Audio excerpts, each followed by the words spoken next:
first sign of the tea house was never the tea house itself.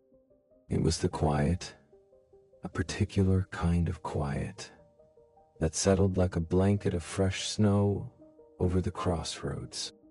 The usual winds that whispered secrets between worlds would still, leaving behind a silence so profound it felt like a held breath. Then came the scent. Not a single smell, but a layered, gentle tapestry of them. The clean, mineral aroma of steam rising from a hot spring. The delicate sweetness of cherry blossoms long faded. The earthy comfort of old paper and dried herbs. And beneath it all, the ghost of honey and something indefinable, like starlight distilled into vapor. From this fragrant silence, the tea house would weave itself into being. It began with a soft, amber light, blooming like a liquid sunrise in the empty space where 5 paths met. The light coalesced into the shape of latticed windows, glowing softly from within. The walls followed, panels of dark, polished wood and pale paper that seemed to remember rather than reflect the light. A curved roof of gray-blue tile settled into place, with edges that softened into mist. Finally, a wooden sign, carved with a single, elegant character for rest, swung gently above the entrance, though no breeze stirred it. The door, a sliding screen of rice paper and sturdy bamboo, would sigh open, revealing a sliver of the warmth within. An invitation, never a demand. Inside, the space was both vast and intimate, seemingly larger than its modest exterior promised. The air was hushed and warm, carrying the symphony of quiet sounds. The murmur of water just coming to a boil, the soft crackle of cedar in a sunken hearth, the faint chime of porcelain cups touching a wooden counter. The floor was covered in mats of soft, golden rush, worn smooth by countless unseen feet. Low tables of sandalwood stood here and there, each with a single cushion, and behind the long polished counter, the host waited. No one knew his true name, or if he even had one. He was simply the host, a figure of serene composure, whose age was as fluid as the steam from his kettles.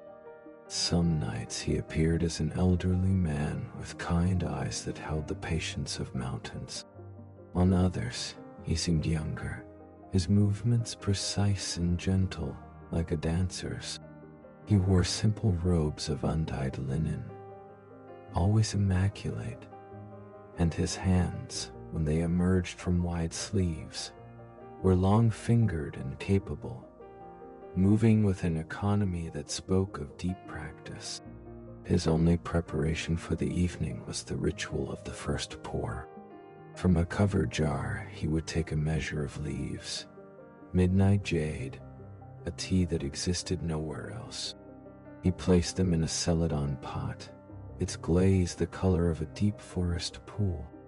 The water he used was not poured from a kettle, but drawn from a small, brass-bound well that stood at the center of the tea house, its water clear and cool, said to be siphoned from the still pools that lie between thought.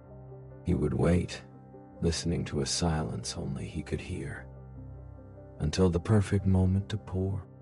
The resulting tea, which he drank himself from a plain black cup, was never for a guest.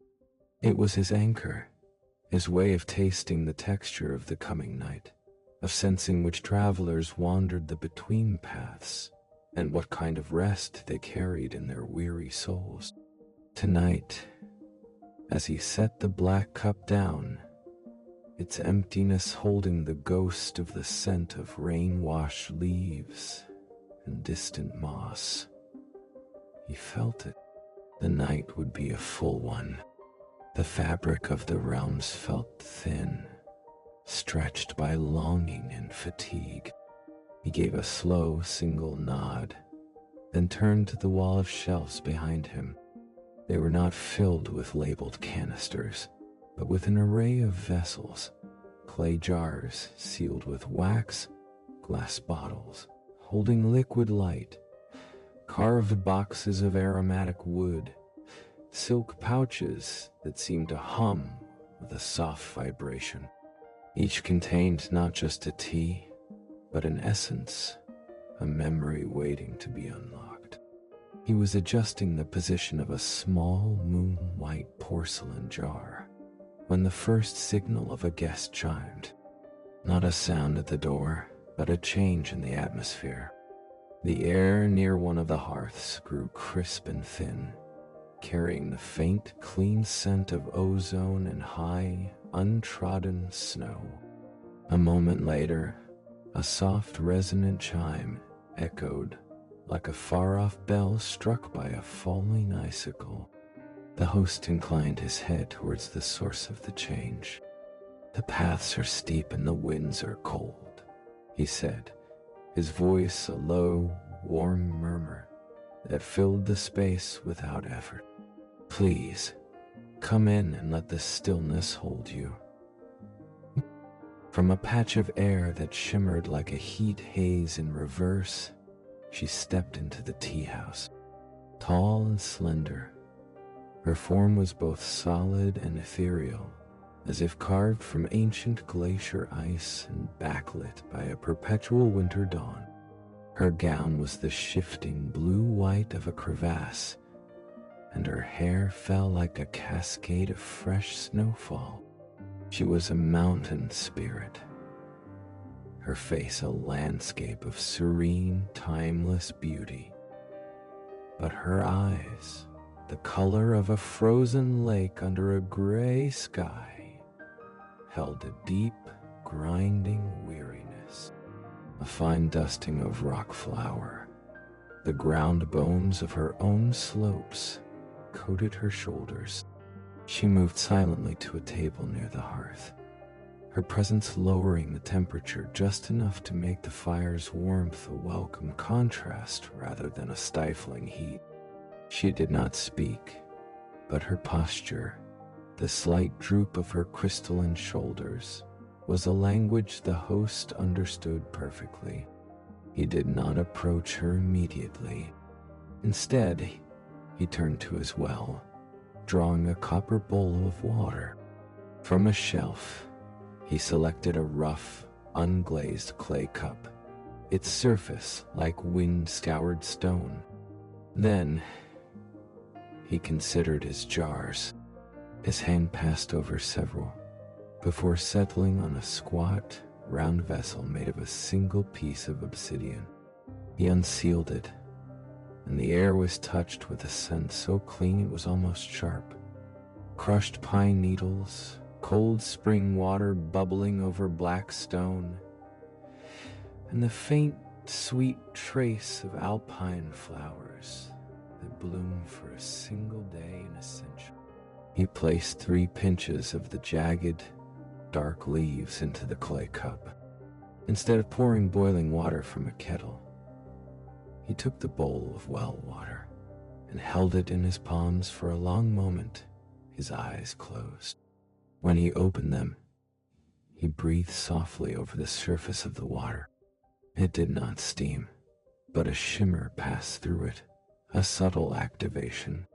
This was the first breath, a technique of intention, not temperature. He poured this charged, cool water over the leaves in the stone cup. There was no dramatic infusion of color. Instead, the water in the cup seemed to clear, becoming impossibly transparent, like a window opening onto a high, silent place. The host carried the cup to the mountain spirit's table, setting it before her with both hands. "For the weight of eons," he said softly. to remember the lightness of being stone before the burden of being a peak. The spirit looked from the cup to the host, her frozen lake eyes showing the faintest fracture of curiosity. She lifted the rough clay to her lips and drank. Her intake of breath was the sound of a gentle avalanche, a sigh of shifting snow.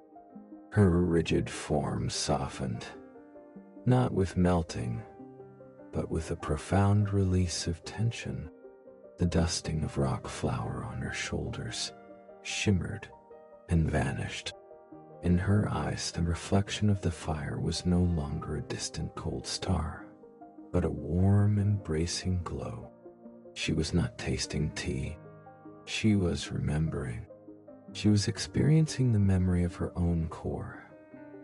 From a time before she was a named mountain, bearing forests and climbers and storms on her shoulders. She was a simple slab of granite, sun-warmed on one side, cool in the earth on the other, feeling the planetary heart thrum beneath her with a slow, patient rhythm that asked for nothing. She felt the first snowflake that ever landed on her, not as a weight, but as a perfect, cold kiss.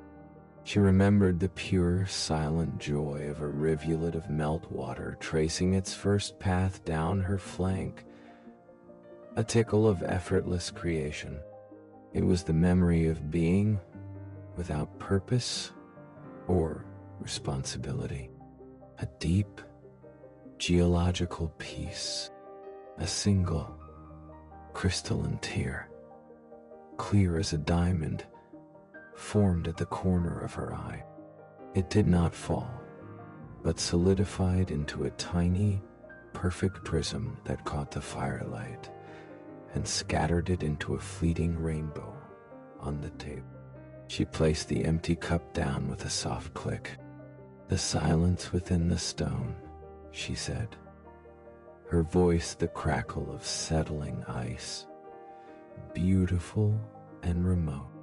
I had forgotten it was there. I have been listening only to the wind on my surfaces for so long. The host gave a slow, understanding nod. The wind speaks of what passes. The stone remembers what abides. You may stay by the fire as long as you wish. There is no hour here. As the mountain spirit settled into a meditation as deep and still as bedrock, the second guest announced himself not with a change in the air, but with a sound, a slow, rhythmic, slightly strained tick-tock-tock-tick that grew steadily closer from one of the other paths. It was the sound of a mechanism in need of calm. The door slid open with more force than grace, and he stepped inside. He was a clockwork soldier, a relic from some forgotten, genteel war. His body was made of polished brass, now dulled in places with the patina of long travel, and faintly smudged with a peculiar, sparkling oil. One of his crystal lens eyes was fractured, creating a prismatic, worried gaze. His movements were precise but jerky, his mainspring wound too tight for too long. A small, desperate whirring came from his chest plate. He stood just inside the doorway, his head swiveling with soft clicks as he surveyed the room, assessing it as a potential battlefield and finding no immediate threat, only profound peace. This seemed to confuse his tactical protocols further. The host smiled, a gentle upturn of his lips that held no pity, only recognition. The campaign is over for the night, Sentinel. Your watch can stand down. Please rest your gears. The soldier walked stiffly to a table, his footfalls sharp clicks on the matting. He sat down with a soft clunk, his joints emitting a sigh of escaping steam. His hands, intricate assemblies of cogs and rods, lay flat on the table, trembling slightly. The host observed him. This was fatigue of purpose, not of body. The tea for him needed to be one of disconnection from relentless duty, of recalling a state before programming. The host's eyes moved along his shelves, passing over stimulating greens and complex, multi-layered oolongs. They landed on a plain, cylindrical box of polished lignum vitae, a wood so dense it sinks. He opened it. Inside, nestled in raw silk, were leaves so dark they were almost black, rolled into tight, heavy balls that smelled of loam, deep shadow, and the cool, magnetic heart of the earth, petrified shadow tea. He took a heavy iron teapot, its surface rough and cool. He placed one of the dense tea balls inside. For the water, he went not to the well, but to a small constant drip that fell from the eaves into a stone basin outside the back door. Water that had been softened by its journey through the teahouse, own thatch, and night air. It was water that had forgotten its source. He heated it until it shivered, just before a boil, then poured it over the tea ball in the iron pot. He brought the pot, a small hourglass, and a cup of smoky gray clay to the soldier's table. He set the hourglass down and turned it. For the duration of this sand, the host said, his voice low and rhythmic, you have no orders. Your only function is to observe the fall, to be a vessel, not a tool. Not a tool? He poured the tea. It was the color of a moonless midnight, with a surface that seemed to absorb the light. The scent was profoundly grounding. Wet iron, forest floor, the silence of a cave. The clockwork soldier lifted the cup with careful, clinking hands. As he drank, the frantic whirring in his chest began to slow. The ticking of his internal mechanism softened, stretching out from a staccato march into a slow, dulcet metronome. His single fractured lens eye dimmed, not with powering down, but with a focusing inward. He was not tasting tea. He was re-experiencing his origin. In his mind, he was not an assembled soldier, but a collection of raw elements slumbering in the dark. He was ore in a silent vein, feeling the immense patient pressure of the surrounding rock. He was the stillness of the workshop before the first tool is lifted, when the brass sheet is just a potential, dreaming of being both a shield and a decoration. He felt the memory of cool, unworked metal, free of intent, of strategy, of wound springs and grinding gears. He was not a thing that did, but a thing that simply was. A profound, metallic peace settled into his core, stilling the frantic vibrations of perpetual readiness. His trembling ceased. The steam leaking from his joints became a gentle, rhythmic puff, synchronized with the slow fall of sand in the hourglass. He set the empty cup down with a precise, quiet talk. He did not speak, for speech was not part of his fundamental programming, but he turned his head slowly to look at the hourglass, his prismatic eye capturing the endless, gentle cascade, and he watched. For the first time in his long service, he simply watched, without analyzing, without planning a response. The host left him there, immersed in the deep time memory of ore, and returned to his counter. The tea house hummed with a new kind of quiet, the silence of a mountain at peace with its own mass, and the quiet tick of a clock that had finally found a rhythm slow enough to match the heartbeat of the earth. The night was deepening, and the paths between the realms were beginning to stir with more soft footsteps, more quiet yearnings. The host prepared another cup for the next guest who would find their way from the lonely crossroads to this sanctuary of steam and solace, where the only magic served was the memory of how to rest. The quiet that followed the clockwork soldier settling was a living thing. It was not an absence of sound, but a composition of them. The mountain spirit's breath, a slow exhalation, like a glacier calving in slow motion. The soft, granular whisper of sand in the hourglass, the patient murmur of the fire.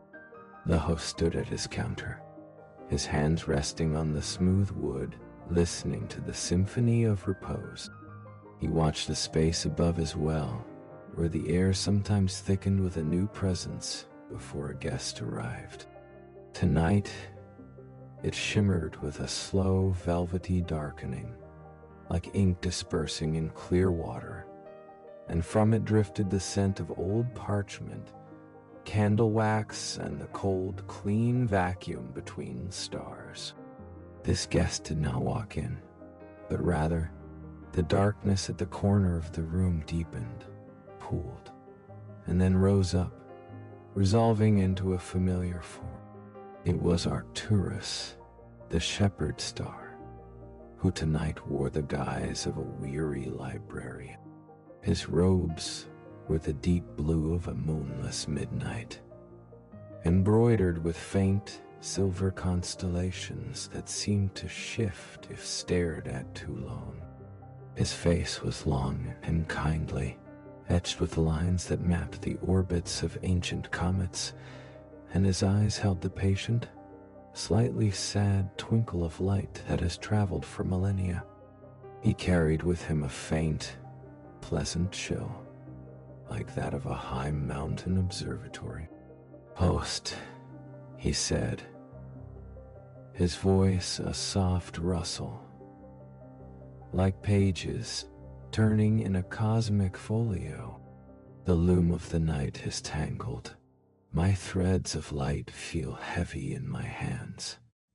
May I sit a while and set my burdens down?" The host bowed his head slightly. "The loom can wait for its weaver to rest his fingers. Your usual corner is waiting."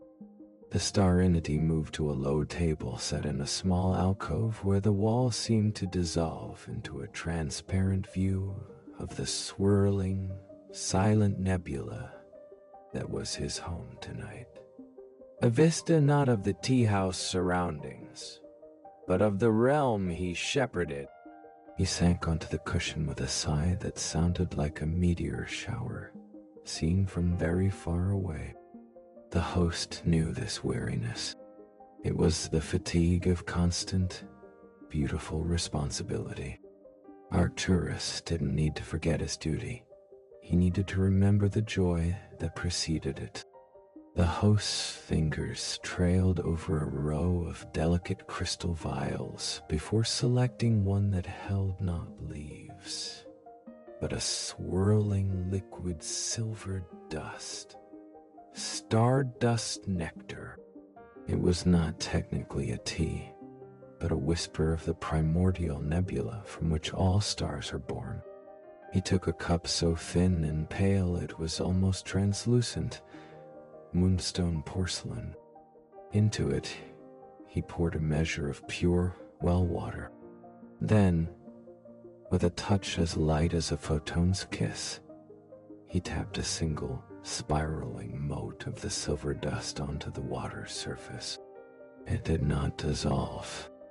It unfolded. Tendrils of silver spread languidly through the water, weaving a complex, ever-changing lacework of light within the cup. It pulsed with a soft, internal luminescence. The host carried this miniature galaxy to Arcturus, placing it before him.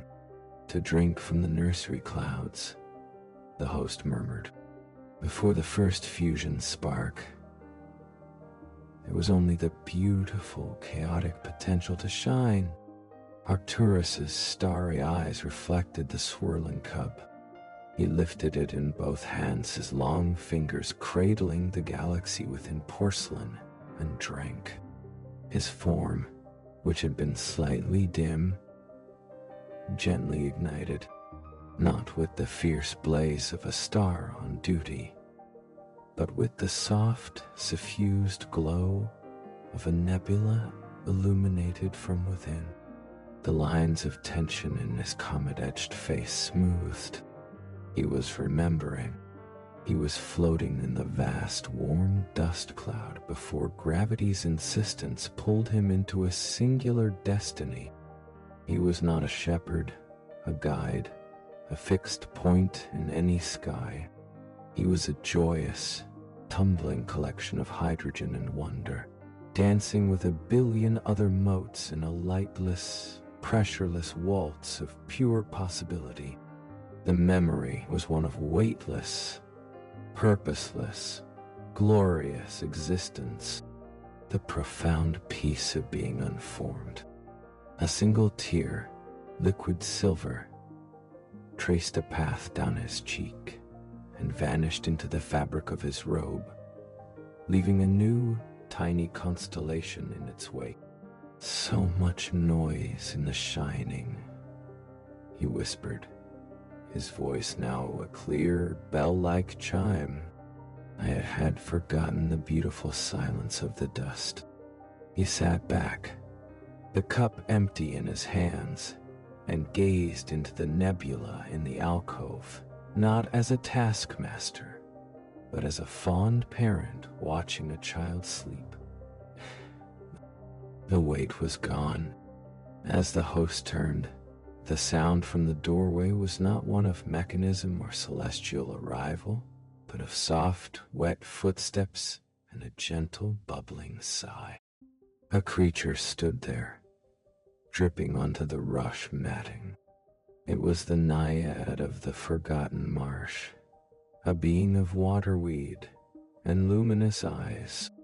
She was formed of clear, peaty water held in a graceful humanoid shape, with reeds for hair and lily pads draped over her shoulders like a shawl. Her form shimmered, struggling to hold cohesion. She seemed thin, diluted. "So loud," she burbled, her voice the sound of water over rounded stones, but strained. The new pipes, they suck the thoughts right out of the mud. The concrete, it sings a song of such dryness. My channels are confused. I am forgetting my own reflections. This was a different malady, not fatigue of purpose, but erosion of self. The host's expression grew tender. He moved to a shelf and took down a gourd, dried and hardened, that came from a vine which grew only where 3 underground streams converged. From it, he shook out a tea of moss-green, crimped leaves that smelled overwhelmingly of wet earth, decaying leaves, and the rich, fecund promise of life. Deep-throat memory tea! But for a water spirit, tea was not drunk. It was infused. The host took a wide, shallow basin of sea-green glass. He placed the mossy leaves in it, then filled it not from the well, but with the very water dripping from her form, which he caught in a copper ewer as she stood, patient and weary.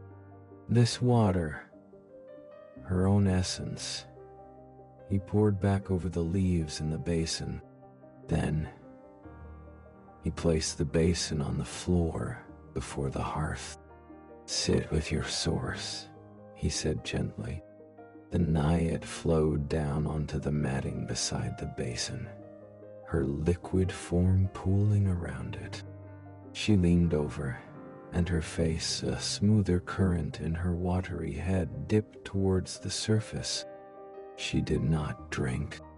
She inhaled. She drew the steam, laden with the essence of the tea, and her own recirculated water, deep into her being. Her shimmering steadied. The peatiness of her water cleared slightly, taking on the amber glow of the firelight. The reeds in her hair straightened, greening. She was remembering. She was tracing her liquid consciousness back, past the intrusive pipes and the concrete song, down to the secret, silent aquifer that fed her mark.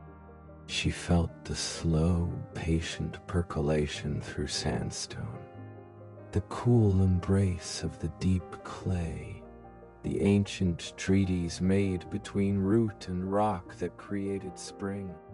She remembered the taste of granite and the kiss of limestone. She was not a confused channel, but a necessary vein in the body of the world, connected to a pulse far older and more steady than any machine. Her self was not dwindling. It was part of an endless cycling whole. A deep, hydrological peace flowed through her. She made a sound like a clear spring bursting through ferns, a sigh of pure relief. Her form gained a serene solidity. The deep earth remembers my name, she burbled contentedly, and stayed by the basin, breathing in the restorative steam. The tea house now held 4 different kinds of silence. The mineral peace of the mountain, the mechanical calm of the soldier, the cosmic dust dream of the star, and the liquid renewal of the naiad. The air was thick with released burdens, a perfume more potent than any incense. The next arrival was announced by a faint papery rustle and the scent of ink and longing. She slipped in so quietly the door barely whispered. She was a muse, but one whose inspiration had run dry. Her wings, usually vibrant with the colors of half-formed ideas, were dull and muted, like a watercolor painting left in the sun. She clutched a scroll to her chest, but it was blank. Her eyes, usually sparkling with mischief and insight, were hollow. "The well is empty," she said, her voice a scratch of a quill with no ink. "The stories won't come. The melodies are silent. I have listened until my ears ache and heard only the echo of my own failure." The host regarded her with infinite compassion. This was the artist's despair, the terror of the blank page made manifest. She didn't need to remember a time before duty, but a time before judgment. The pure, playful chaos of creation for its own sake. He went to a small lacquered box inlaid with mother of pearl. Inside, on a bed of violet silk, lay a tea that looked like a collection of tiny iridescent butterfly wings and crushed rose quartz, Whimsy's heart tea. It smelled of rain on hot pavement, forgotten attics, and the first silly giggle of a child. He brewed it in a glass pot, so she could watch the wings of tea dance in the water, swirling into impossible beautiful patterns. The water turned a shifting, opalescent pink. He poured it into a cup shaped like an opening tulip. "Do not drink for inspiration," he told her, placing it before her. "Drink for the forgotten joy of a nonsense rhyme, for the scribble in the margin, for the tune you hum when you are alone and think no one is listening. The muse lifted the tulip cup, her dull wings quivering. She sipped. A flush of color, soft as a dawn sky, bloomed across her wings. The blank scroll in her hand didn't suddenly fill with epics, but a single, perfect, silly doodle of a cat wearing a hat appeared in one corner. She let out a gasp that was also a laugh, a sound like wind chimes. She was remembering. She was back in the primordial soup of ideas, before they were parsed into stories or symphonies. She was tumbling in a kaleidoscope of half-seen colors, overheard whispers, and meaningless, beautiful patterns. There was no pressure to make, only the ecstatic freedom to play. The memory was one of limitless, joyful potential, without a single demand for outcome. Tears, glittering like liquid sparkles, rolled down her cheeks. "It doesn't have to be perfect," she whispered, awe in her voice. "It just has to be." She set the cup down, and with a finger that now glowed faintly, she added a tiny smiling sun next to the cat in the hat. She smiled, a real, unburdened smile, and the tea house itself seemed to grow a fraction brighter. The night deepened, a comfortable blanket around the crossroads. The host moved between his guests, replenishing a cup here, adjusting the fire there, a silent gardener tending to flowers of tranquility. More came. A minor wind, exhausted from carrying too many secrets, was given a tea of dandelion fluff and zephyr sigh that let it remember the joy of blowing solely to tickle the grass. A tired guardian of a threshold whose very substance was the concept of between was served a tea of blended hearth smoke and road dust, allowing it to experience the memory of simply being a place, not a barrier. Each being found in their cup, not an answer, but a respite, not a solution to their eternal condition, but a vacation from it. They remembered the core of themselves before the world laid its claims upon them. As the first, faint hint of pearl gray began to soften the absolute blackness outside the windows, the far-off echo of a dawn in some neighboring realm, the guests, one by one, began to stir from their deep rest. They did not leave in a group, but as they felt the gentle pull of their own duties returning, softened now, made bearable by the memory of their tea, the mountain spirit stood, her form glistening with a fresh inner frost. She bowed to the host, a cracking, crystalline gesture of deep respect, and walked out into the crossroads, not to bear her weight, but to be her mountain, with the newfound silence of stone in her heart. The clockwork soldier's hourglass ran out. The last grain fell. He stood, his movements fluid and silent, the frantic tick gone, replaced by a slow, steady talk. He placed a single, perfectly machined brass gear on the table, a token of gratitude or perhaps a shed burden, and marched out, his purpose now held lightly, like a tool, not a chain. Arcturus gathered his robes of night. His light was no longer weary, but serene. "Thank you, host," he chimed. "The loom awaits, but my fingers are light. I shall weave with the memory of dust." He dissolved into a shower of soft silver motes that faded through the ceiling. The naiad, now clear and strong as a forest brook, gave a watery, joyful ripple of farewell and flowed out under the door. The muse was the last to leave, her wings now shimmering with soft, promising colors. She kissed the host on the cheek, a touch like a butterfly's wing and the scent of fresh ink. "The well is not empty," she whispered.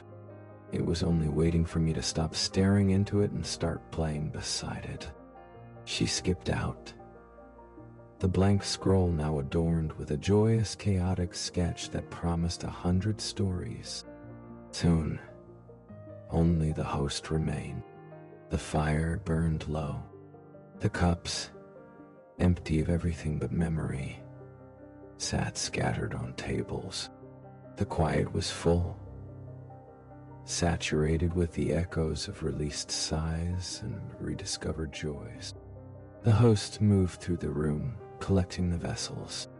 Each cup, pot, and basin he cleaned not with water, but with a soft cloth, wiping away not stains, but the residual echoes of his guests' burdens, which fell from the cloth as faint silver ash to be scattered later on the between paths. The tea house itself began to grow subtly insubstantial.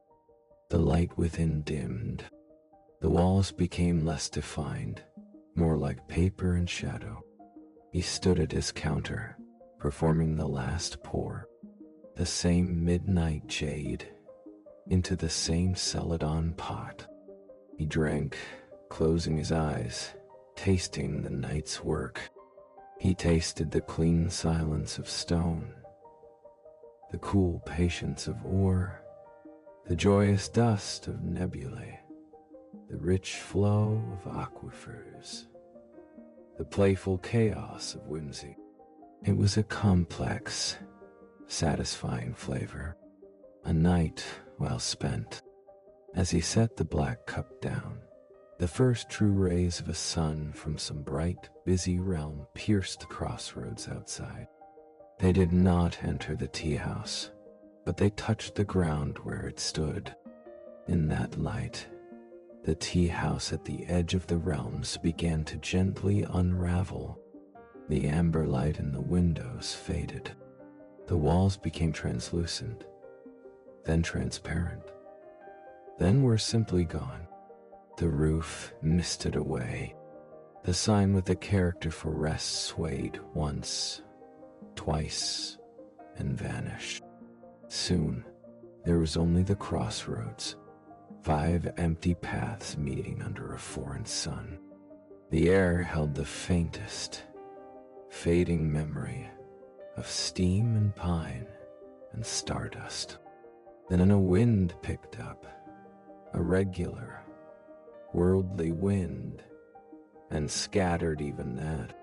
The host was gone, or perhaps he was always there, in the silence between breaths, in the warmth of a cup held in cold hands, in the forgotten memory of peace that waits just on the edge of thought. For those who know where to look, the tea house would return, as it always did, when the quiet deepened and the weary souls of all realms began their lonely walks again, yearning, whether they knew it or not, for the taste of what they had forgotten. The crossroads slept in the sun-drenched hours. Winds that had been stilled now gossiped freely, carrying pollen from one world to the next, whispering of commerce and conflict, of love letters and declarations of war. The stone at the meeting of the paths grew warm, then hot, then cooled again as long, ordinary shadows stretched across it. The realms went about their diurnal business, unaware of the sanctuary that had occupied the space between them just hours before. But as the last echoes of daylight faded from the highest clouds, a new kind of hush began to descend. It was not yet the profound, beckoning quiet of the teahouse's arrival, but a preparatory pause, like an audience settling before a symphony. The winds dropped to a murmur. The light bled from turquoise to violet, to a deep, velvety indigo. The first brave stars prickled in the sky above one of the paths. Not the sentient constellations like Arcturus, but the simple, shining ones, content in their silent, decorative roles. And then the scent returned. Fainter at first, a mere suggestion on the air. The memory of cedar smoke and honey. Then stronger, weaving itself into the fabric of the dusk. The damp earth of the deep-rut memory. The ozone of the stardust nectar. The clean linen of the midnight jade. From this bouquet the light bloomed, a soft, buttery amber smudge in the deepening gloom.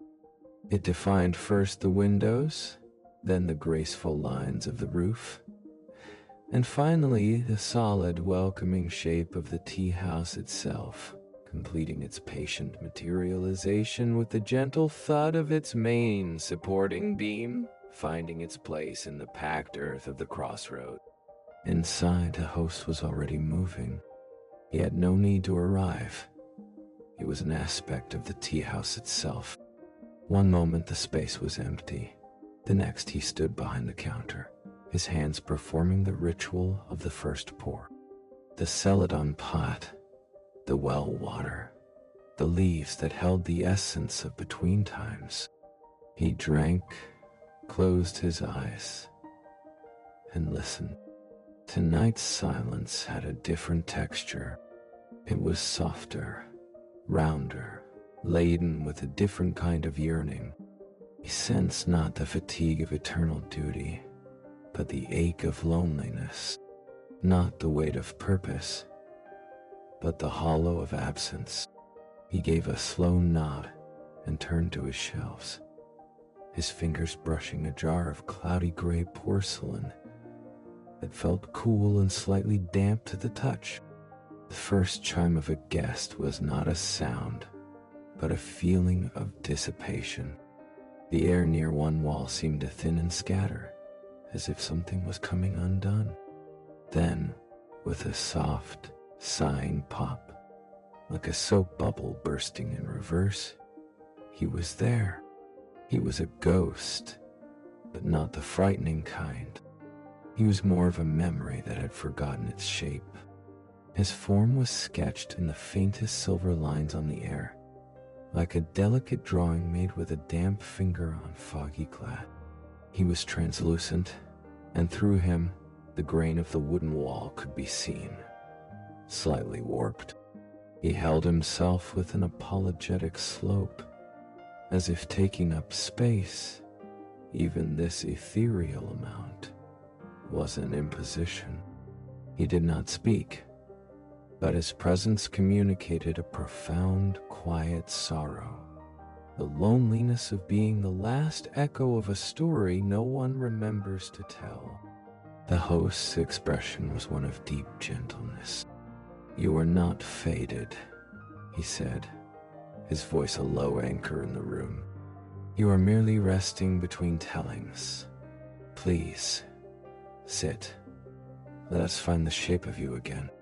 The ghost drifted to a table, his form leaving a momentary trail of cooler air. He sat, or rather, he arranged his faint outline into the suggestion of sitting. For this guest, the host did not choose a tea of leaves. He went to a small, iron-bound chest, and from it drew a glass sphere, within which swirled a pale, opalescent mist. It was breath of story tea, the condensed essence of a tale on the tip of a tongue. He took a wide, shallow bowl of pure white porcelain. Into it, he poured water from the well, then uncorked the sphere. He did not pour the mist out, but instead held the open sphere over the bowl. The mist, sensing the water, drifted down like a slow, curious phantom and settled on the surface, forming a thin, shimmering film. The host carried the bowl to the ghost. "Do not drink," he instructed softly. "Remember the breath that gave you form, the laugh that shaped you, the sigh that released you." The ghost leaned over the bowl. He had no lungs, but he made a motion of inhalation. As he did, the opalescent mist on the water's surface stirred.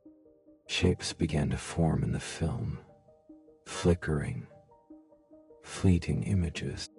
The curve of a specific smile, the pattern of a particular quilt, the shadow of a tree against a nursery wall. They were sensory breadcrumbs leading back to the source. The ghost's faint silver lines began to brighten, to thicken. A soft, warm color, the hint of sepia, tinted his form. He was remembering. He was not just a forgotten memory. He was the memory of a grandfather's hands, rough from gardening, gently tying a child's shoelaces. He was the specific scent of pipe tobacco and peppermints that clung to a favorite armchair.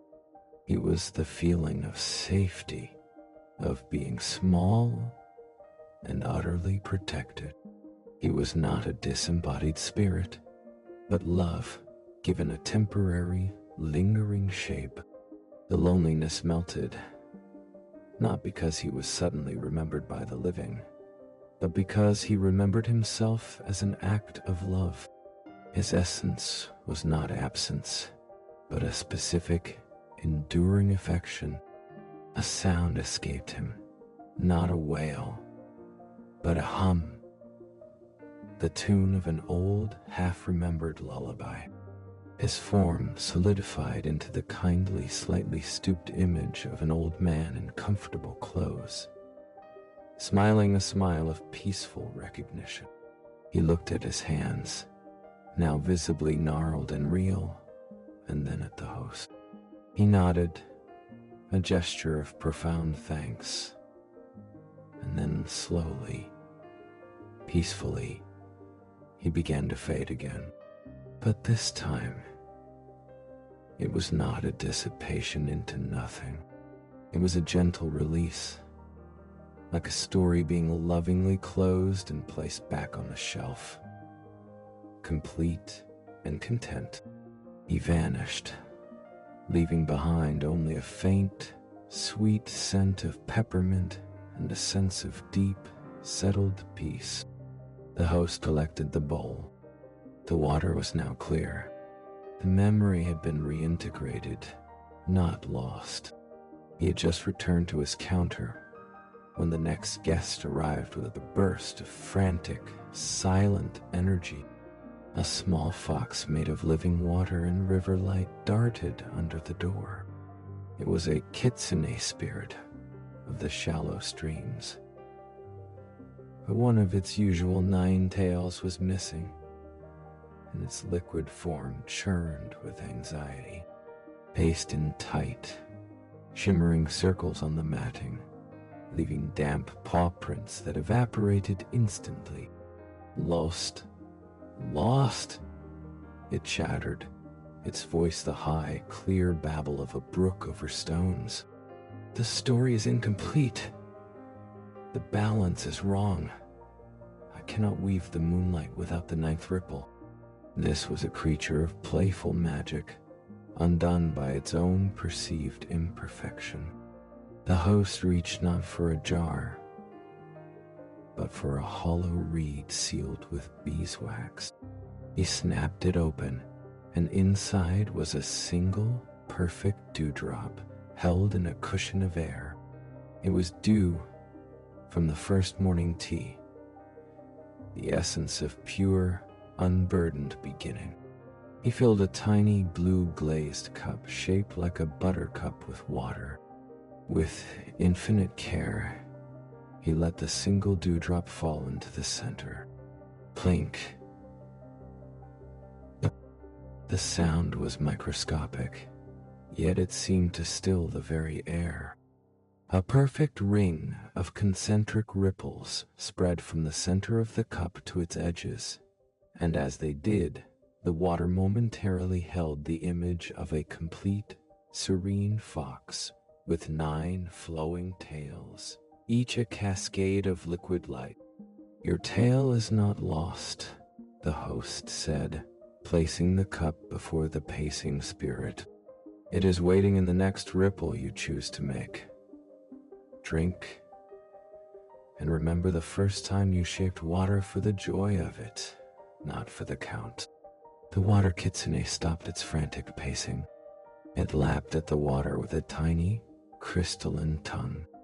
Turning form stilled, becoming a calm, deep pool.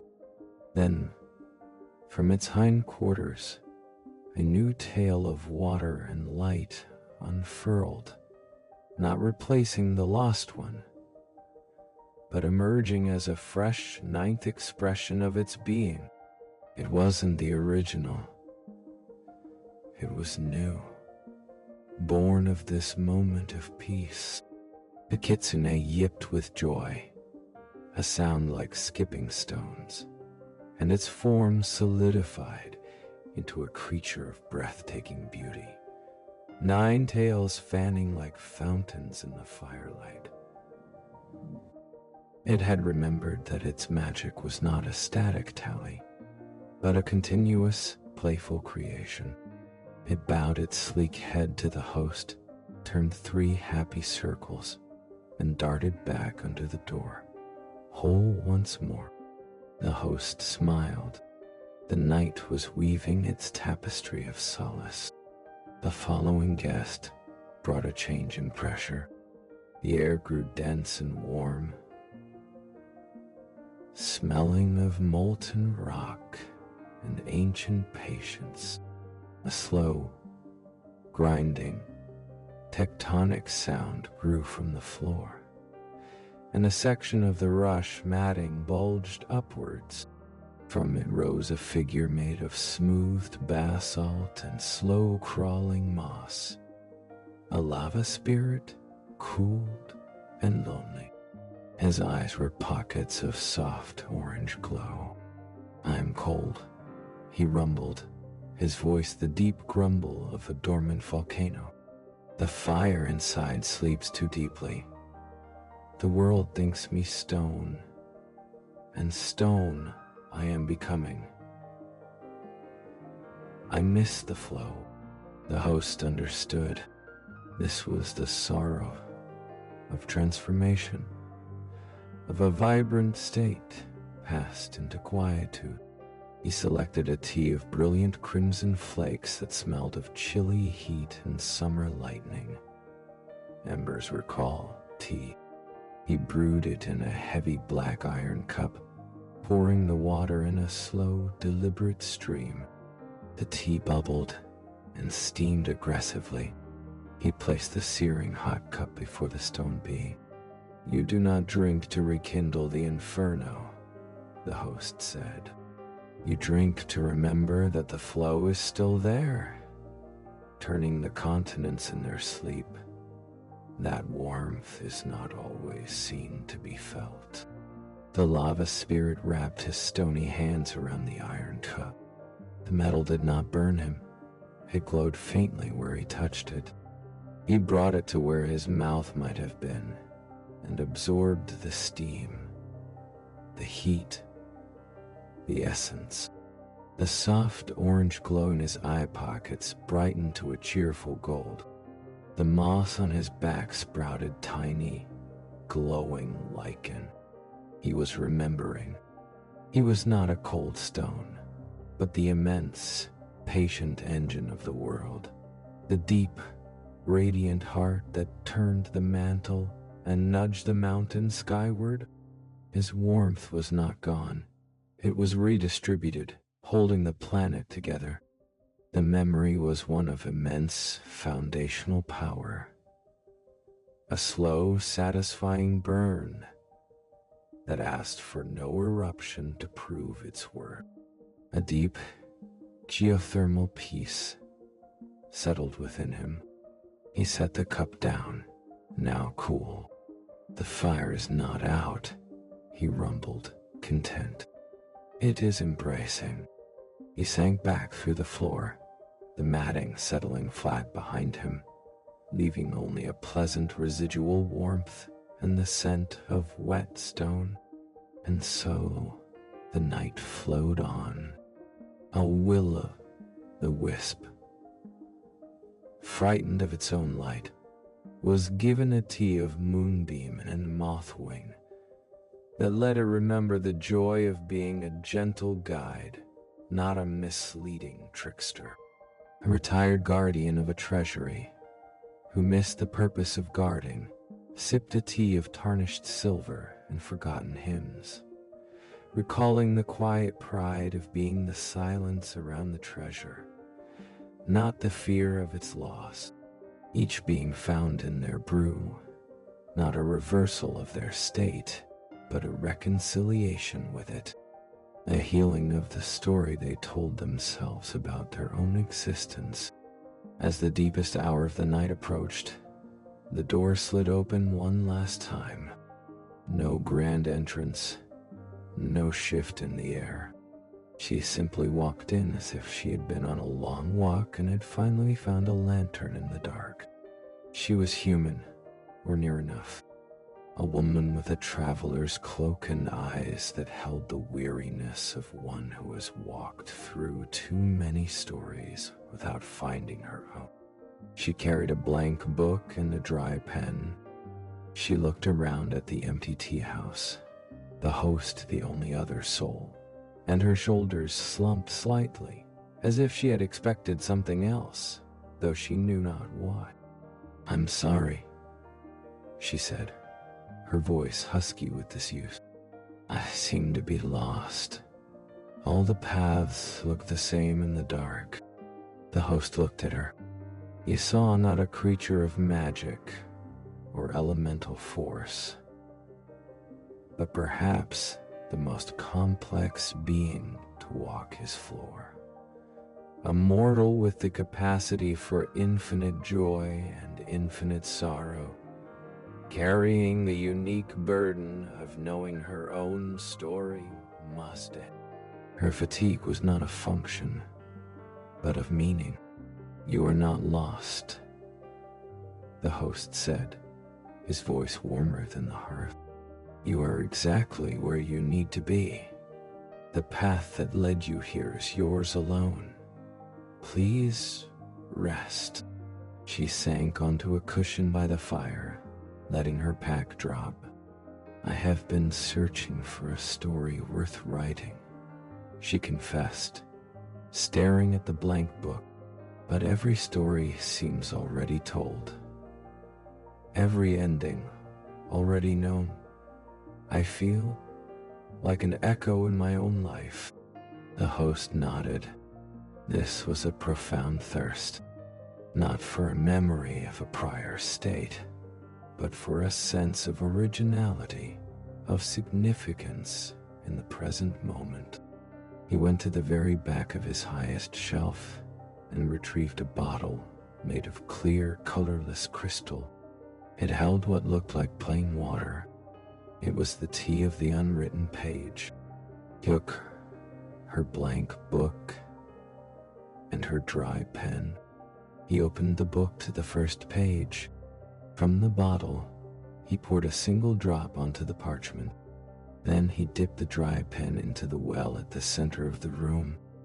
"This tea is not for drinking," he said. "It is for witnessing." He handed her the pen. "Write the first word that comes to you. Any word. It does not have to be good.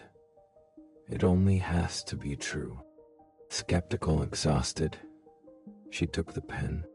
She touched its tip to the drop of tea on the page. As she did, the drop absorbed the ink from the well water on the pen, turning it deep blue. She wrote clumsily, the first thing in her mind, cold. The moment the word was complete, the drop on the page shivered.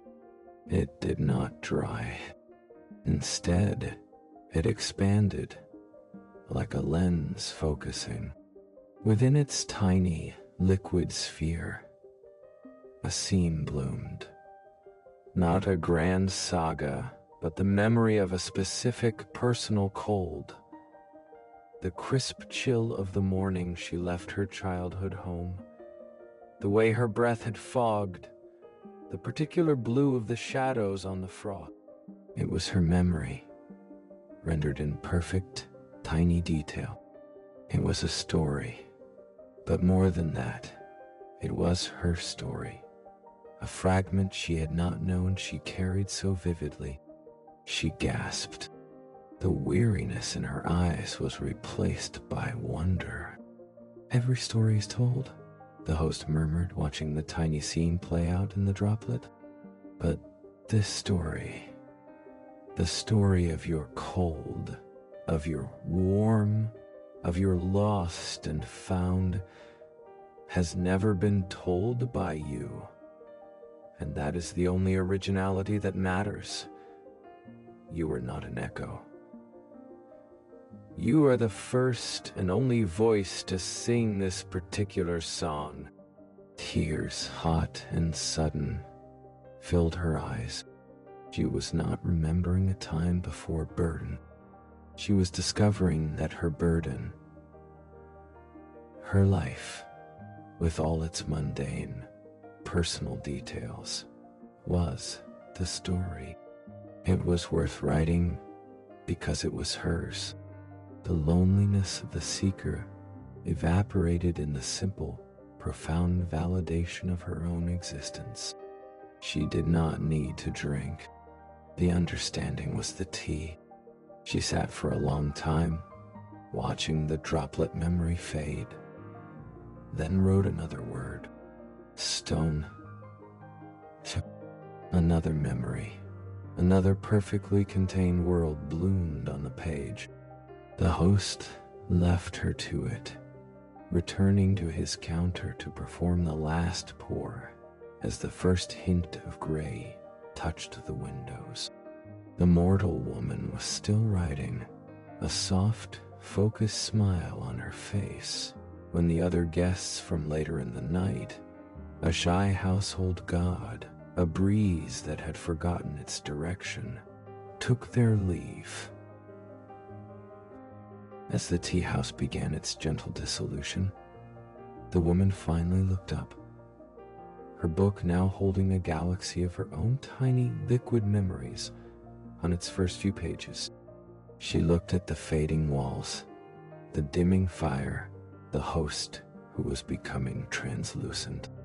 "Thank you," she said, and the words were utterly inadequate, yet perfectly enough.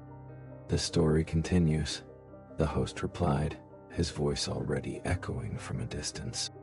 "You are its author now." She stepped out onto the crossroads just as the building vanished behind her, leaving only the scent of paper and ink and possibility lingering on the dawn air. She clutched her book to her chest, no longer lost, but found. She chose a path, any path, and began to walk, her footsteps light with a new purpose. Not to find a story, but to live her own, one true word at a time. The crossroads were empty again. The night's work of remembrance was done. The cycle of suns and moons over the crossroads was a rhythm felt only by the stones. Yet, the space remembered. It remembered the release of the ghost into peace, the playful joy of the nine-tailed kitsune, the deep satisfaction of the lava spirit, and the dawning purpose in the mortal rider's eyes. These moments, these quiet healings, seeped into the very dust of the place, making the ground softer, the air more receptive. When the next dusk bled into the indigo of true night, and the profound hush descended, the tea house did not so much appear as exhale itself into being. Its lantern light was a gentler gold. Its walls seemed to lean more welcomingly, and the scent that preceded it carried a deeper, more layered complexity, as if the building itself was learning from every soul it comforted. The host stood at his counter, the first pour of midnight jade, a silent communion. Tonight, the silence tasted of tangled roots and stifled songs. He sensed a clenching, a holding on, a fear of release. He placed the black cup down and turned to his shelves, his hand hovering over a jar of smooth, gray riverstone. The guest did not chime, flicker, or pop into being. He arrived with a slow, grinding drag. The sound of immense weight reluctantly moved. The door strained open, and he filled the doorway. A creature of clay, stone, and gnarled, petrified wood. He was an earth golem, a being crafted to hold up the ceiling of a great underground library that had long since crumbled to dust. His purpose had ended centuries ago, but his body had not received the message. His massive arms were still permanently bent in the posture of supporting an unimaginable weight. His broad back was hunched. His stone face, though featureless, was etched with the permanent strain of his eternal, useless task. Moss grew in the crevices of his joints. He stood there, a monument to forgotten duty, unable to step fully inside. I cannot unbend. The words ground out of him, slow as continental drift, each syllable a cracking of stone. The weight is gone, but my shape remembers. The host felt the profound pathos of it. This was not fatigue, but fossilization. A soul trapped in the geometry of a concluded purpose. He needed not a tea of memory, but one of forgetting, a gentle amnesia for the muscles of the spirit. The host moved to a part of his collection he rarely visited, the shelf of unmaking. Here were teas for dissolution, for gentle endings. He selected a clay ampule sealed with lead. Inside were ashes, not the ashes of destruction, but the soft, white ash of a willow catkin, burned at the moment it releases its seed to the wind. Letting go ash, its scent was of clean emptiness, of open sky after rain. He took a large, shallow mortar of polished basalt. Into it, he placed a measure of the fine, white ash. Instead of water from the well, he used the condensation that had gathered on the outside of a cold copper pitcher, water that had never been part of a flow, that had no memory of source or destination. He mixed it into a smooth, pale paste. He carried the mortar to the golem, who remained frozen in the doorway. The strength was a gift, the host said, his voice softer than the ash. The posture was alone. It is time to return it. This is not for drinking. It is for remembering how to be soft. With a brush made of a single downy owl's feather, the host began to paint the ash paste onto the golden stone joints, over the colossal, locked elbows, along the rigid line of the hunched granite spine, across the stony knees frozen in a slight bend. Where the paste touched, a subtle change began. It was not a melting, but a softening. The rigid mineral structure did not dissolve, but it remembered, for a fleeting instant, its journey from liquid magma to solid rock, a journey that had once been fluid, malleable. The memory of that ancient plasticity flowed through it. A deep, seismic groan emanated from the golem. It was not a sound of pain, but of immense tectonic relief. With a series of soft, gritty crunches, like pebbles settling in a stream bed, his great arms began to loosen. They lowered, infinitesimally at first. Then with a gathering sigh, they fell to his sides.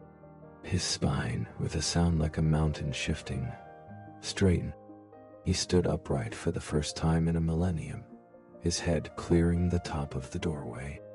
He looked down at his own hands, now hanging loose, and then back into the warm, low-ceilinged tea house. A shudder of pure relief passed through him, shaking dust and old moss from his form. He took a step forward, then another. The floor matting sighed under his immense weight, but held. He sat on the floor, for no chair could bear him, and the act of sitting by choice, not by design, was a profound novelty. He was not holding anything up. He was simply being. The silence. After the strain, he rumbled, his voice now clearer, less constricted. It is a new kind of music. He sat by the hearth, a mountain at rest, and watched the flames, learning the art of having no task. Before the profound quiet around the golem could fully settle, the next guest introduced herself with a whisper of silk and a scent of salt and distant orchards. She was a dream merchant, an elegant figure with eyes like pools of dark water and gowns that shifted with the patterns of sleeping minds. But her wares were dim. The satchels at her belt, usually glowing with captured dreams, were muted, their colors dull. "The dreams are thin," she said, her voice a melody tinged with worry. "Palaces of sand, feasts of ash. I gather and gather, but they slip through my fingers. The sleepers are dreaming in gray. I have nothing of quality to trade." Her distress was one of professional pride, but also of deeper concern. She was a curator of subconscious beauty, and her gallery was failing. The host understood. This required not a return to a source, but a refinement of perception. She needed to see the value not in the grand, colorful dream, but in the subtle one. From a lacquered box lined with raw silk, he took a single crystal needle. Attached to its tip was a fragment of a spider web, upon which, at dawn, a single dewdrop had hung. Capturing the exact moment the sun turned it from water to prism. Prism dew, it was not a tea to brew, but a lens through which to look. He took one of her dull, gray dream satchels. Holding the crystal needle with immense care, he pierced the fabric of the satchel, not to open it, but as an acupuncturist applies a needle. He left the needle hanging there, the fragment of prism web just inside. "Look again," he whispered. The dream merchant peered into the satchel. Through the prism of the dewdrop web, the gray mass inside fractured and transformed. It was not a dull dream of an empty field. It was the memory of a field, dreamed by an old farmer now living in a city. Within the gray were 1,000 subtle greens, the specific weight of a childhood sun, the texture of soil under bare feet, the lonely, loving memory of space. It was a dream of profound, melancholic beauty, dense with loss and love. It was not thin, it was deep. It was not colorful, but it was true. A gasp of wonder escaped her. I have been judging the cover and missing the book, she breathed. One by one, she brought out her satchels, and the host applied his prism needle to each. The dream of a monotonous office job revealed under the lens an intricate, sad ballet of human connection and longing. The dream of a traffic jam became a symphony of isolated minds, each in its own metal cell, singing a silent song of destination. Each gray dream was a universe of subtle, profound emotion. Tears of a new understanding welled in her dark eyes. They are not poor dreams, she said. They are quiet poems.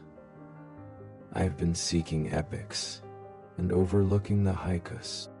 She gathered her now precious satchels, her dignity and purpose restored not by a change in her wares, but in her vision.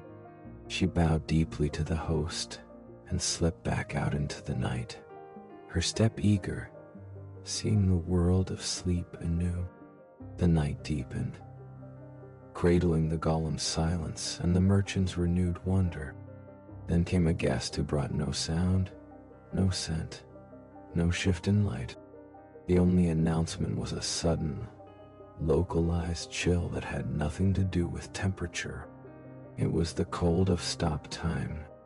In the center of the room, a figure stood. She was the stopped clock, a spirit from a realm where a moment of catastrophe had been frozen for eternity to prevent disaster. She was the living embodiment of that frozen second. Icicles hung perpetually from her outstretched hands. Her hair was a cascade of splintered glass, arrested in mid-fall. In her eyes was the terror of the moment she preserved, held forever. She could not speak. She could only be the pause. The host felt a profound wave of sorrow. This was the most extreme burden. To be not just weary, but to be the prison of a traumatic instant. She needed not memory, not forgetting, but movement. The gentlest possible thaw. He went to the very heart of the hearth. From the back of the fire, where the logs glowed with a steady, patient heat, he scooped not a flame, but a handful of warmth itself, a conceptual ember.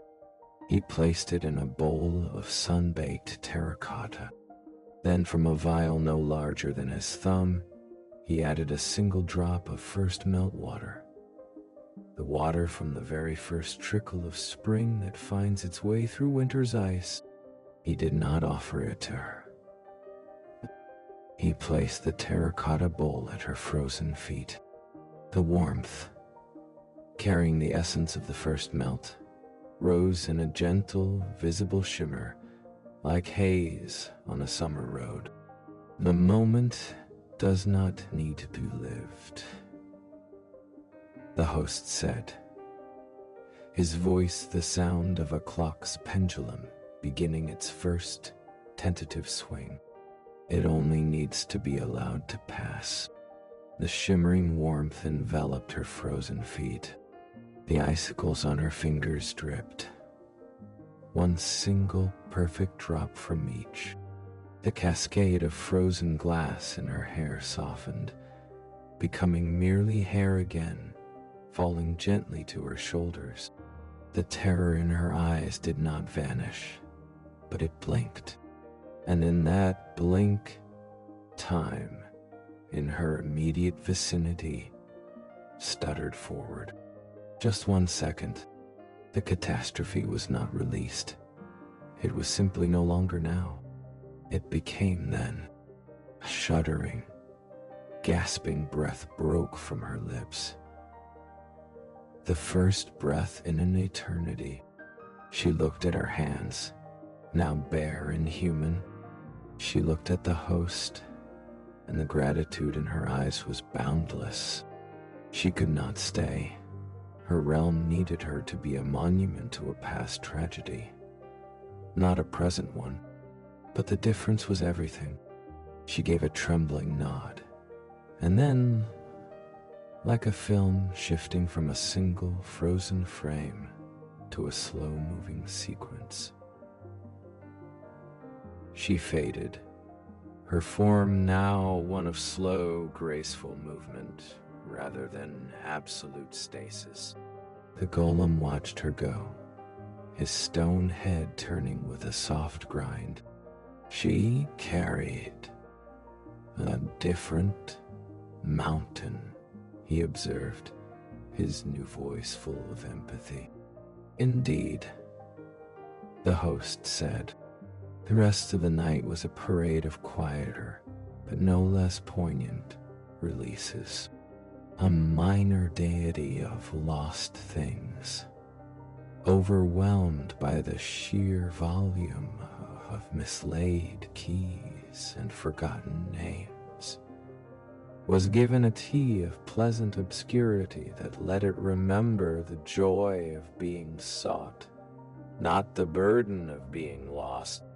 The echo that had grown attached to the canyon it haunted and feared fading was served a tea of distant thunder, teaching it that to fade is to become part of the canyon's next new sound. As the inevitable pre-dawn gray began to dilute the blackness outside, the guests departed. The golem stood, his movements now surprisingly graceful for his size, and placed a single smooth river stone, warmed by his own body, on the counter, a paperweight for the host's parchments, a symbol of weight now put to gentle use. He walked out into the crossroads, not to hold up a world, but to simply stand in it, feeling the wind on his new, upright form. The host performed the last pour. The midnight jade tasted of seismic relief, of clarified vision, of the gentle thaw. A good night. He was wiping the final cup when he felt a presence, not at the door, but within the tea house itself. A faint, shimmering patch of air coalesced near the ceiling, in a corner where a spider's web, laden with dust, hung undisturbed. From it emerged a being of pure, anxious light, a will-o'-the-wisp who had, it seemed, followed a previous guest in, and hidden itself too timid to present its own sorrow. It was a tiny, flickering thing, its light blue and nervous. It zipped to the counter and hovered before the host, pulsing rapidly. I am always leading, it peeped, its voice the faint buzz of a gnat's wing. But I'm never arriving. I see the safe path through the swamp, but I am forever on its edge. I am so lonely for a destination. The host's heart, a deep well of compassion, opened fully to this smallest of pleas. For this, he needed the simplest, kindest magic of all. He took a thimble-sized cup. He filled it with a drop of honey and a drop of well water. Then he held his own still, warm breath over it for a moment, infusing it with the concept of home. He placed the thimble cup on the counter. For one night, he said, "You are not a guide. You are the traveler, and this is your destination." The will-o'-the-wisp, its light softening to a buttery yellow, settled onto the rim of the thimble. It sipped. Its flickering stilled into a steady, warm, and contented glow. It had, for the first time, arrived. A sigh of utter bliss, like the sound of a dandelion clock dispersing on a perfect afternoon, escaped it. It sat there, a tiny, steady lantern on the counter, as the tea house began to fade around it. The host, in a final act of grace, did not collect the thimble. As the walls turned to mist and the roof to vapor, he left the little light sipping its honeyed home, the last guest of the night. Finally at rest, the crossroads dawn found only a single, inexplicable, warm patch of air where the counter had been, and the faint, sweet scent of honey lingering where no hive could be. The sanctuary was gone, but the memory of arrival for even the smallest and most anxious of spirits remained etched on the fabric of the place, a new thread in the ever-growing invisible tapestry of peace that the tea house at the edge of the realms wove, one silent cup at a time. The interval between the tea house's appearances was not empty. It was a time of gestation, where the peace it dispensed soaked into the metaphysical soil of the crossroads, deepening its roots in the unseen. The wind that now scoured the stones carried, if one knew how to listen, a faint, lingering harmony, the settled sigh of the golem, the clarified hum of the dream merchant, the quiet tick of time moving once more for the stopped clock. This harmony thickened the twilight, made the shadows more substantial, until they could once again support the weight of walls and warmth. This time, the tea house did not bloom from light, condensed from the quiet itself, the silence becoming lacquered wood, the hush transforming into the soft glow behind paper windows. The sign bearing the character for rest appeared not with a swing, but as if it had always been there, simply waiting for the light to touch it correctly. The scent that heralded it was deeper, richer, carrying the memory of honey from the wisp's thimble, the clean ash from the golem's joints, the prison cold of the stopped clock's release. Inside, the host completed the first pour. The midnight jade tonight had a curious aftertaste, a hint of metallic sharpness beneath the mossy depth. He set the black cup down, contemplating. The weariness on the air was not of burden or loneliness tonight, but of a different flavor, a corrosive stagnation, a brilliance turned inward and festered. The first guest confirmed his diagnosis. He did not arrive with drama, but with a terrible, beautiful stillness.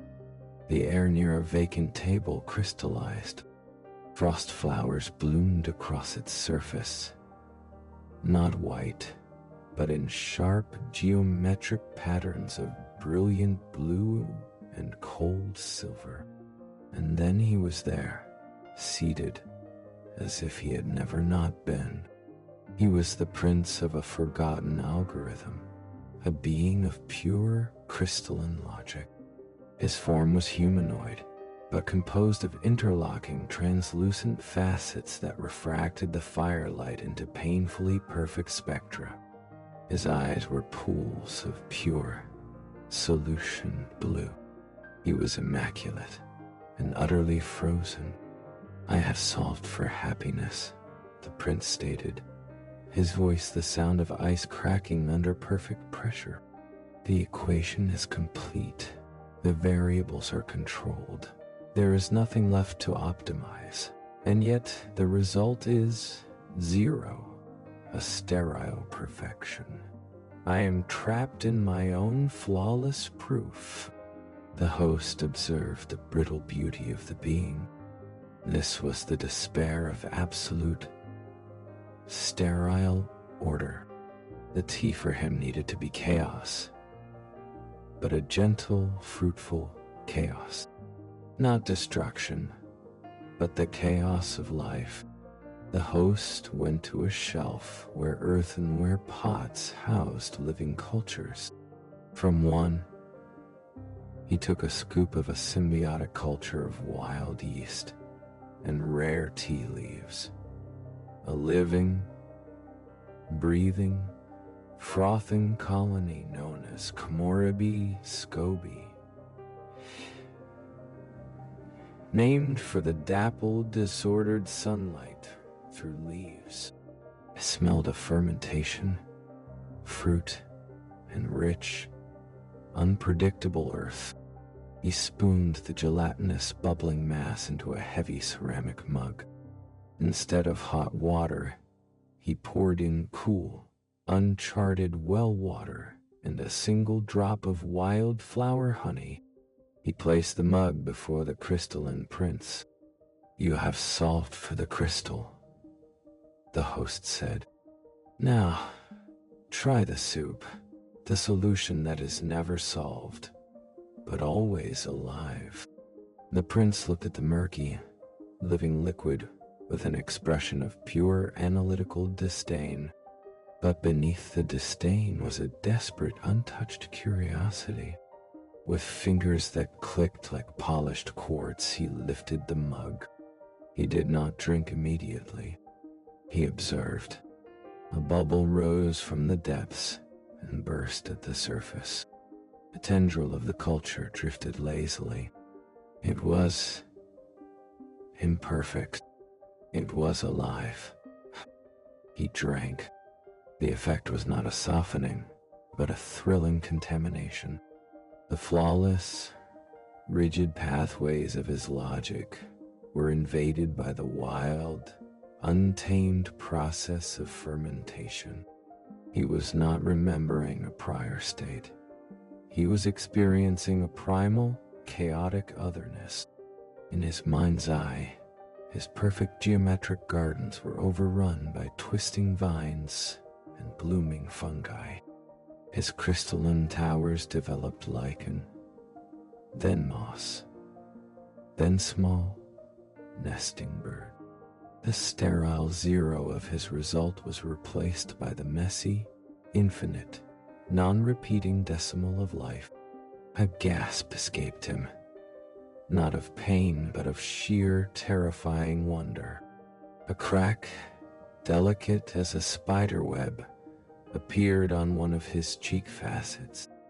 Behind it, not brokenness, but a glimpse of something organic, green, and growing. "It is inefficient," the prince whispered, his voice now carrying a faint, warm fizz.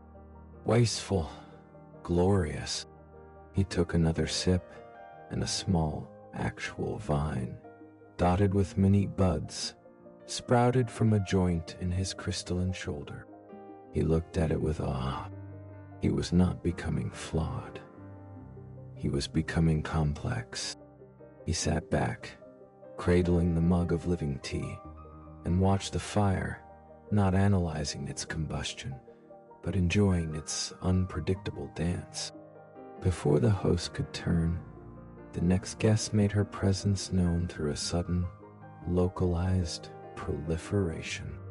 From a knot in the wooden floor, a rush of lavender bloomed, then withered to dust in a heartbeat. From the ashes rose a shower of tiny paper butterflies, which fluttered once and dissolved into ink drops. The cycle of frantic, beautiful creation and immediate decay, repeated in a 3-foot sphere of manic artistry. At its center stood the muse of ephemera. Her hair was a cascade of autumn leaves, each individually painted. Her dress was woven from sunset clouds and spider silk.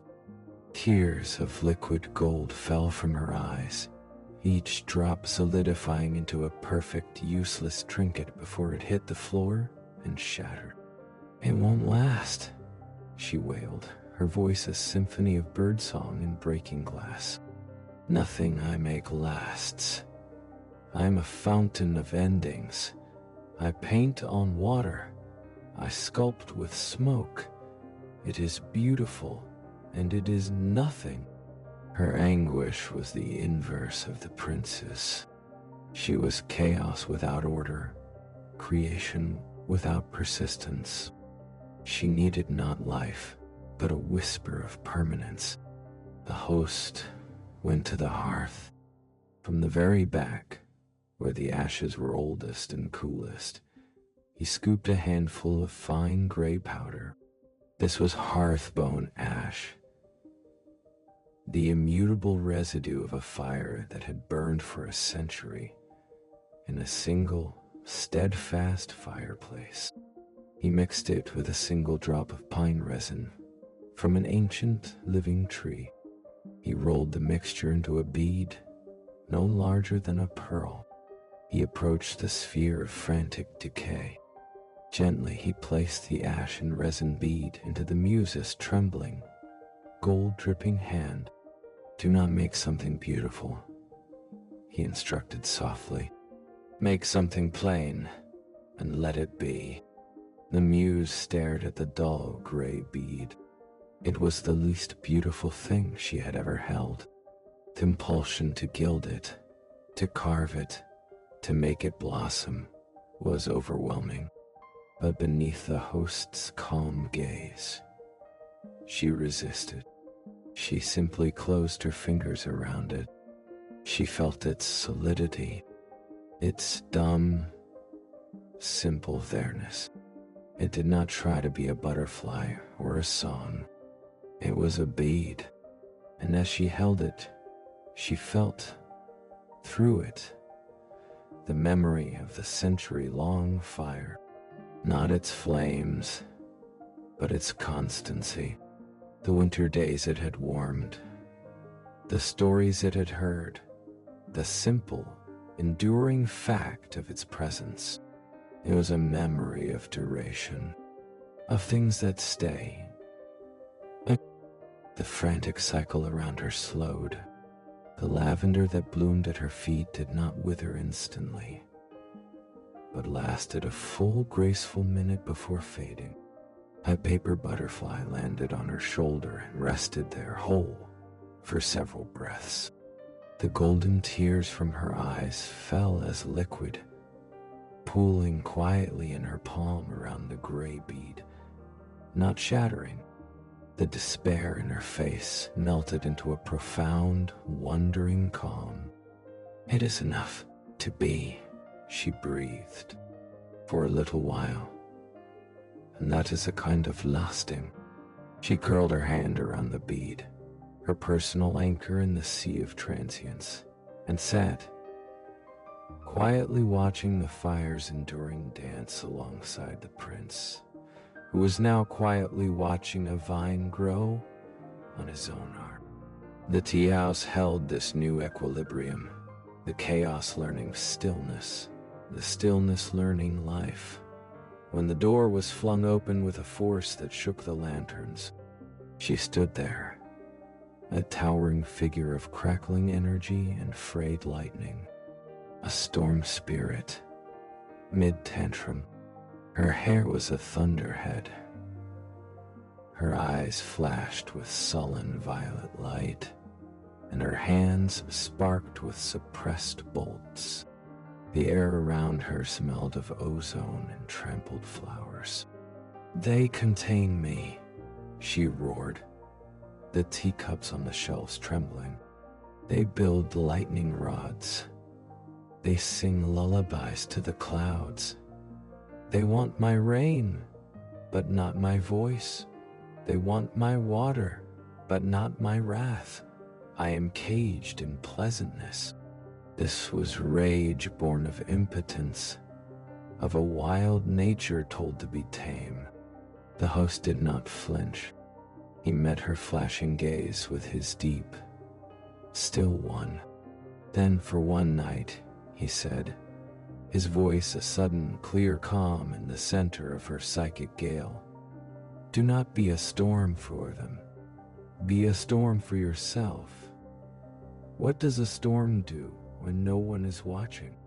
The question bypassed her anger, striking a chord of pure curiosity.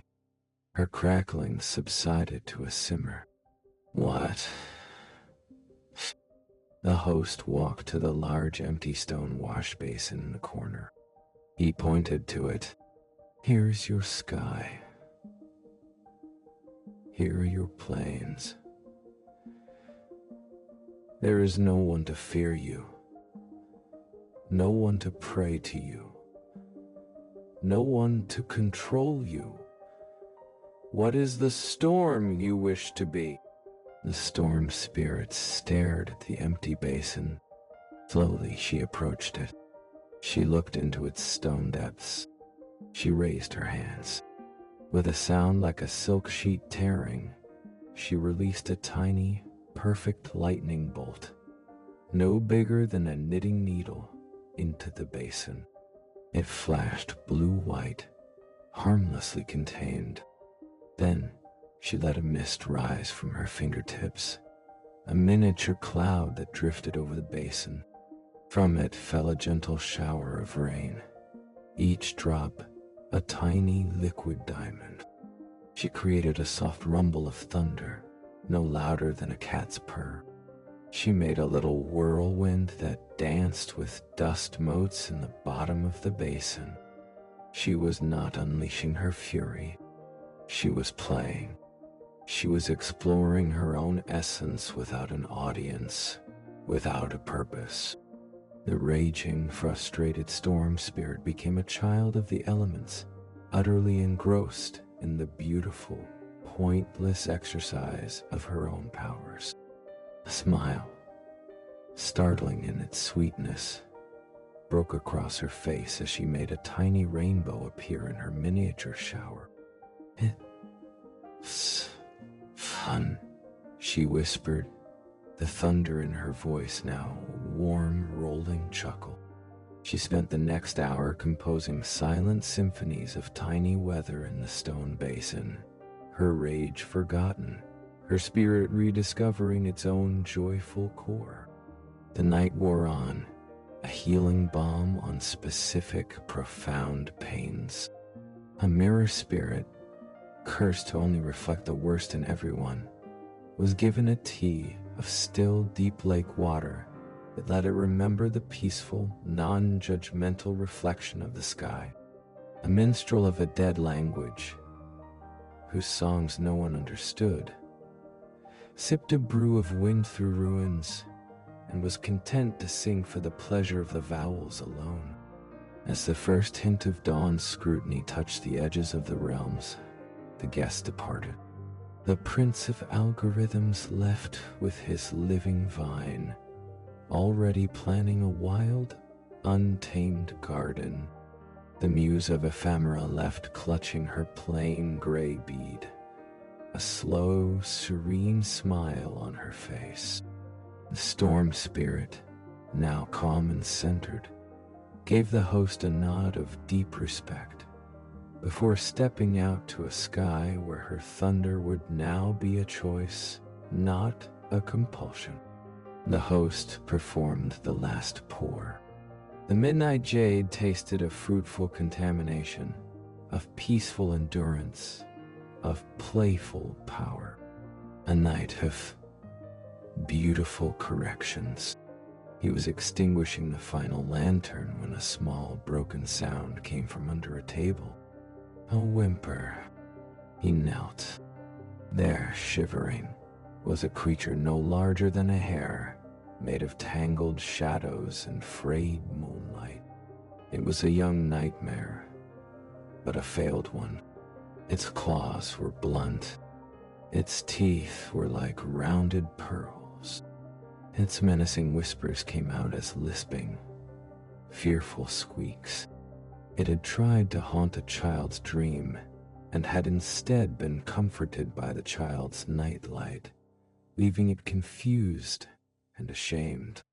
"I'm a bad monster," it hiccuped, a tear of dark ink rolling down its shadowy cheek. The host's heart, which had weathered the storms of gods and the stillness of stones, melted entirely. He reached out, and the little nightmare flinched, then stilled as the host's warm finger stroked the space between its insubstantial ears. "You are not a bad monster," the host murmured. "You're a guardian who hasn't found his gate. Your teeth are for smiling. Your claws are for holding on. Your whispers are for telling secrets to friends." The host took the thimble from the counter, the same one the wisp had used. He filled it not with tea, but with warm milk from a porcelain cow that grazed on the moon meadows, a gift from a long-ago guest. He added a drop of the honey from the hearthbone ash jar, honey that tasted of safety and stories. He placed it before the tiny nightmare. "Your first job," he said. "Guard this cup. Drink it. It is the drink of good, brave guardians who watch over the soft edges of dream." The little nightmare looked from the host to the thimble. It leaned forward and lapped tentatively. As the warm, sweet milk filled it, its tangled shadows smoothed into a soft, plush darkness, like a well-loved velvet toy. Its pearl teeth gleamed in a shy smile. It finished the milk then, with a happy sigh, curled itself around the empty thimble, its duty performed, its purpose found. It fell asleep instantly, emitting a tiny, contented purr like distant, friendly thunder. The host left it there, sleeping its first peaceful sleep. As the tea house dissolved around them, the last thing to fade was the small, dark, purring shape curled around a thimble on the vanishing counter, watched over by the gentle smile of the host, until both were nothing but a final, fleeting thought of comfort in the brightening dawn. The crossroads, in the harsh light of a dozen conflicting suns, was a place of stark contradiction. One path glistened with eternal ice, another swam in a humid emerald gloom, a third hummed with the low magnetic pulse of a machine world. The ground here was not soil, but a mosaic of interlocking realities.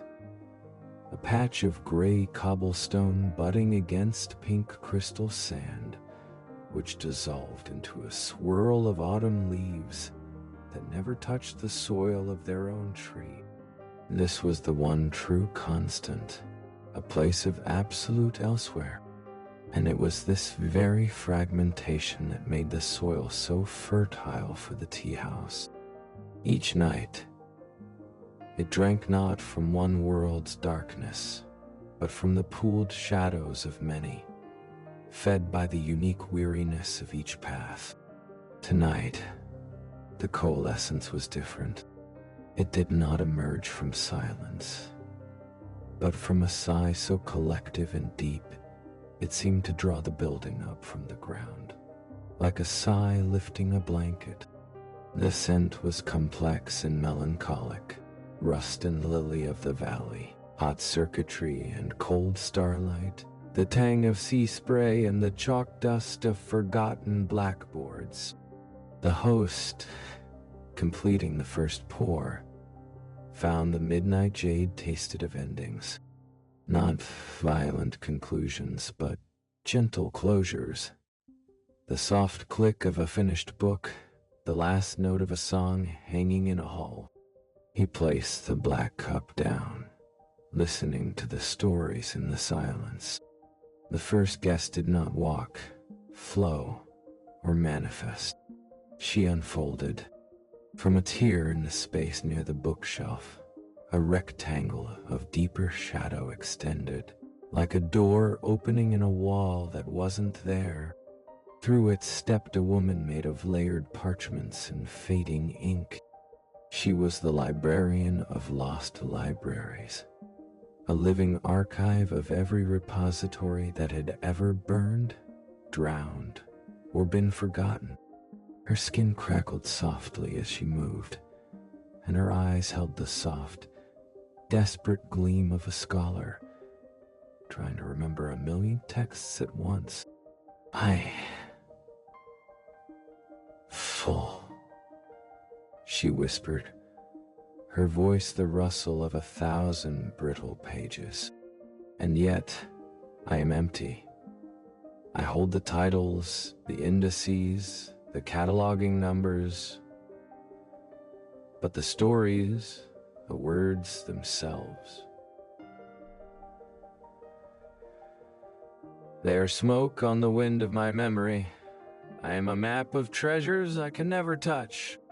Her sorrow was the agony of the vessel that knows the measure of its loss. The host moved to a shelf of impossibly thin porcelain, selecting a cup so translucent it seemed it might hold only light. For her, he chose a tea not of leaves, but of negative space. The ghost impression left on a page when a pressed flower is removed. It was called Silhouette Tea, and its scent was of clean, sun-warmed paper and a faint floral, maybe. He brewed it with water that had been frozen and thawed 7 times, until it held no memory of its own shape. You carry the architecture of knowledge, he said, presenting the cup. Now, taste the memory of a single anonymous verse, not the library, but one line, floating free. She drank. The effect was immediate and profound. The frantic, crackling energy of her form stilled. In her mind's eye, the vast burning catalogs faded. Instead, she felt the smooth, cool weight of a single clay tablet in her hands. She smelled not smoke, but the wet clay itself, and with a clarity that was almost painful, she remembered not a saga, but a line from a farmer's almanac, etched by a careful, uncelebrated hand. When the swallows fly low, prepare the south field for rain. It was mundane. It was perfect. It was a complete, contained thought, a tiny jewel of lived wisdom. The despair of her infinite loss was soothed by the profound sufficiency of this one remembered thing. A single tear, clear as water, traced a path down her papery cheek, and where it fell, a single, perfect word, swallow, appeared in fine, dark ink on the rush matting. She smiled, a slow, quiet smile, and sat, cradling the memory of rain and a farmer's foresight. Before the peace around her could fully settle, the next guest announced himself with a violent, silent shiver that passed through the very foundations of the tea house. Every cup on the shelf rattled once, in unison. In the center of the room, the air coalesced into a knot of twisted, shimmering force, a gravity sprite who had tied itself into a psychic knot. It was a being of pure attractive influence, but it had tried to hold too much. A falling star, a failing marriage, the sinking of a great ship. Now, it was a tangled mess of vector lines, pulling itself in a dozen directions at once, quivering with strained potential energy. I can't let go. It groaned, its voice the deep, bending sound of space-time under stress. I release one pull, the others will unravel. And what will I be without my tensions? The host saw the problem. It was defined by its burdens. He needed to give it a taste of weightlessness, of perfect dynamic balance. From a high shelf, he took a sphere of flawless hollow crystal. Inside, a single golden leaf hung suspended, turning in an invisible current. This was Equilibrium's heart. He placed the sphere on the floor before the tangled sprite. Then, from the hearth, he took a single bright coal on a small iron shovel. He held it not to the tea but to the air above the crystal sphere. The heat rose, creating a gentle thermal. The golden leaf inside the sphere began to turn, not falling, but riding the delicate, rising air. You are not your pulse, the host said softly. You are the space between them. Watch the leaf. It does not resist the air. It is carried by it. It is the dance, not the dancer. The gravity sprite focused its tangled consciousness on the leaf. It saw the perfect, effortless balance. The leaf was not holding on. It was letting the forces play through it. Inspired, the sprite began, with immense effort, to unclench. One by one, it released the psychic tethers it held. The falling star continued its plunge. The marriage found its own resolution. The ship settled on the ocean floor. The secret remained, but it was no longer his to hold aloft. As each tension was released, a part of its knotted form smoothed, straightened, began to flow. It wasn't becoming nothing. It was becoming a field again. A gentle, ambient influence, not a frantic bundle of hooks. A sigh of infinite relief whispered through the room as the sprite dissolved from a tortured knot into a soft, gentle distortion in the air around the turning leaf. A calm planetary presence once more. The librarian sipped her silhouette tea, watching the leaf turn. Two forms of release, into memory, into balance, filled the tea house with a harmonious quiet. This quiet was broken by a sound like 100 tiny discordant bells. The door shook as something small and furious beat against it. The host slid it open, a creature the size of a hedgehog, but made of polished brass gears, coiled springs, and a miniature sooty furnace stormed in. It was a steam fae, a petty artificer of a clockwork realm. One of its tiny copper arms was hanging loose, sparks fizzing from a broken joint. Smoke puffed from its furnace in aggrieved little clouds.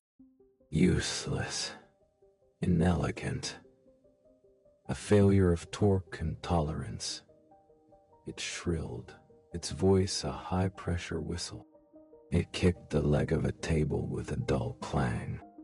The grand conjunction is tomorrow. The master will check the alignments. My differential is off by a micron. I am a disgrace to precision. This was the agony of the perfectionist, the meltdown of the miniature master. The host did not smile, but his eyes softened. He bent down. From his sleeve, he produced a tiny, perfect screwdriver made of a single, hardened thorn. He also took a drop of oil from a vial, not machine oil, but the oil pressed from the seeds of the clockwork lotus, a flower that blooms only when a complex mechanism achieves not perfection, but a state of happy, humming function. "May I?" the host asked, extending his hand. The steam face stared, its internal fires guttering in surprise. After a moment of furious pride, he gave a tiny, jerky nod. The host took the little being onto the counter, under the warm lantern light. With movements more delicate than a watchmaker's, he began to work. He did not simply reattach the arm. He adjusted 3 nearby gears, cleaned a valve clogged with anxiety soot, and applied the single drop of fragrant lotus oil to the mainspring. As he worked, he hummed. It was not a tune, but the sound of a well-tuned engine at idle, a peaceful, rhythmic thrum, thrum, thrum. The steam phase frantic puffing slowed. Angry sparks died. It watched, utterly engrossed, as the host's thorn screwdriver made adjustments it had never considered. When the host finished and set it down, the Fae flexed its arm. It moved with a new silken smoothness. It took a few steps. Its internal mechanisms purred. The differential wasn't just fixed, it was better. It had been cared for. The rage was gone, replaced by a dawning, awed satisfaction. It looked up at the host, its lens eyes wide. The harmonic resonance. You balanced the secondary oscillator. "Sometimes," the host said, wiping his thorn tool on a cloth, "precision is not about meeting a standard. It is about finding the unique sweet song of the machine in your hands." Your song was just anxious. Now it is content. The steam Fae gave a small, perfect salute, its furnace emitting a contented, warm glow. It marched to a corner of the counter, sat down with its back against a tea canister, and simply listened to its own, newly harmonious inner workings. A picture of tiny, mechanical bliss.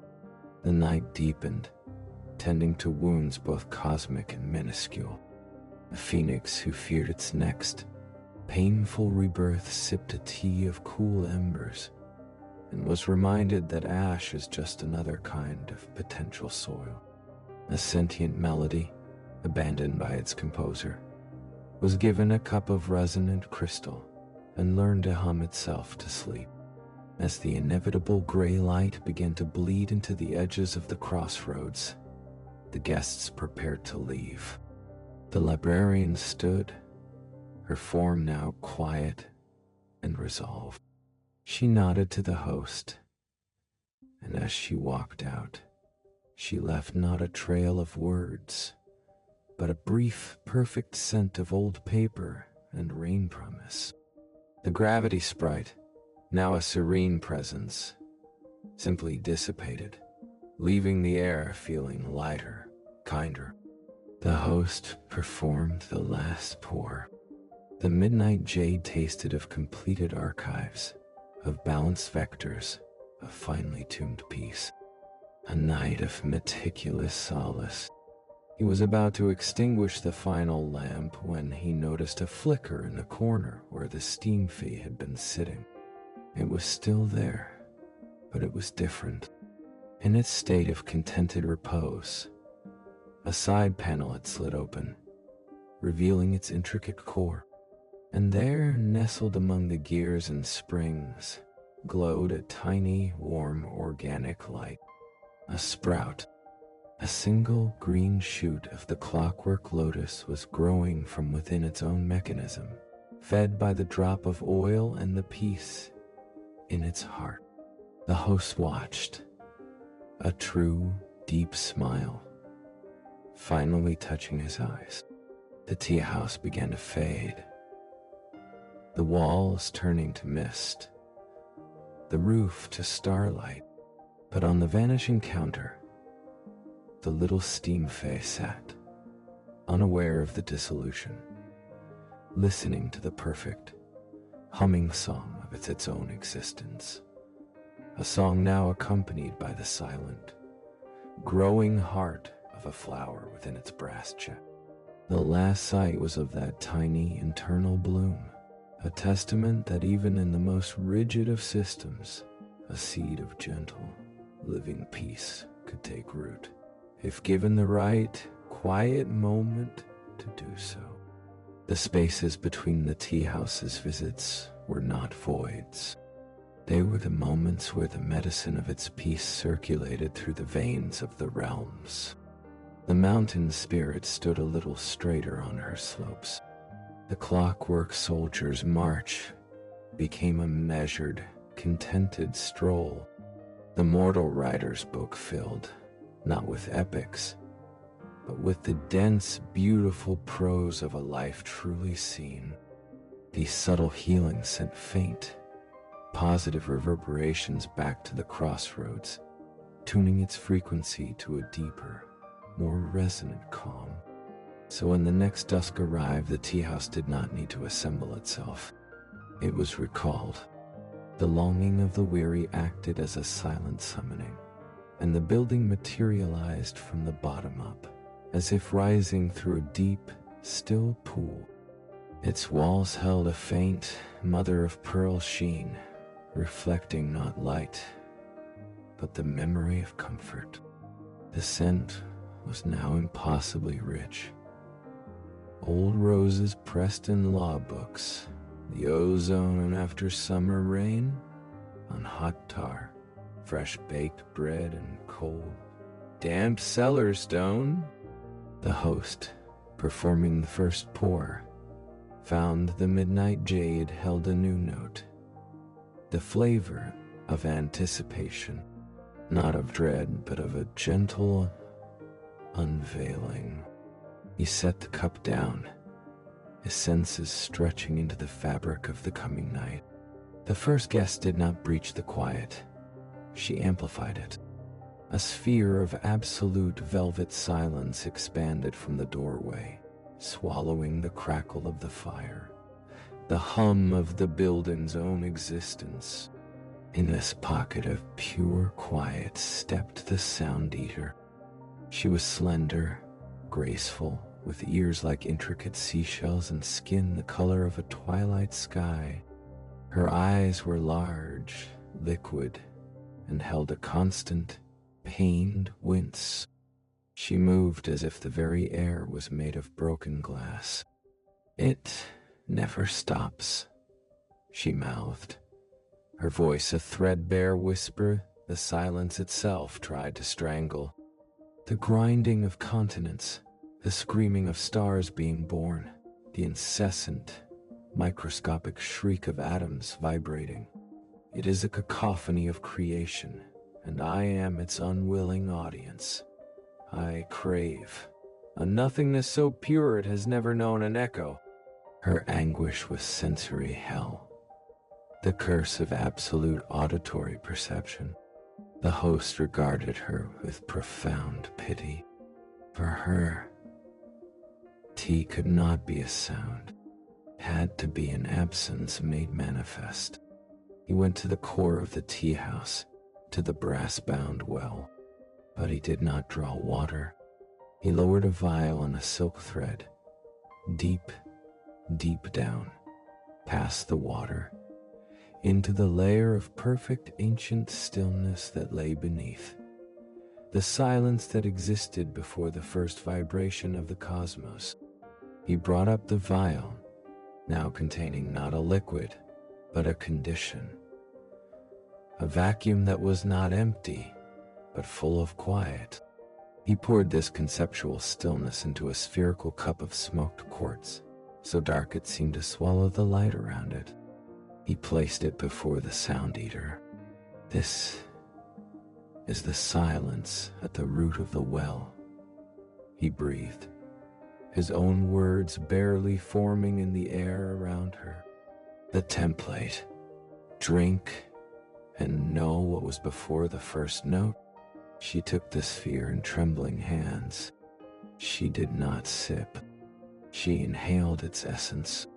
Her entire body went limp with a relief so profound, it looked like collapse. The pained wince melted from her face, replaced by a slack, blissful serenity. The violent tension in her graceful form uncoiled. She was floating in the amniotic quiet of pre-existence. There was no grind, no scream, no shriek.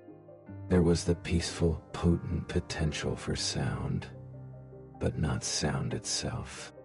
It was a sanctuary for her soul. A single, silent tear of gratitude traced a path down her cheek.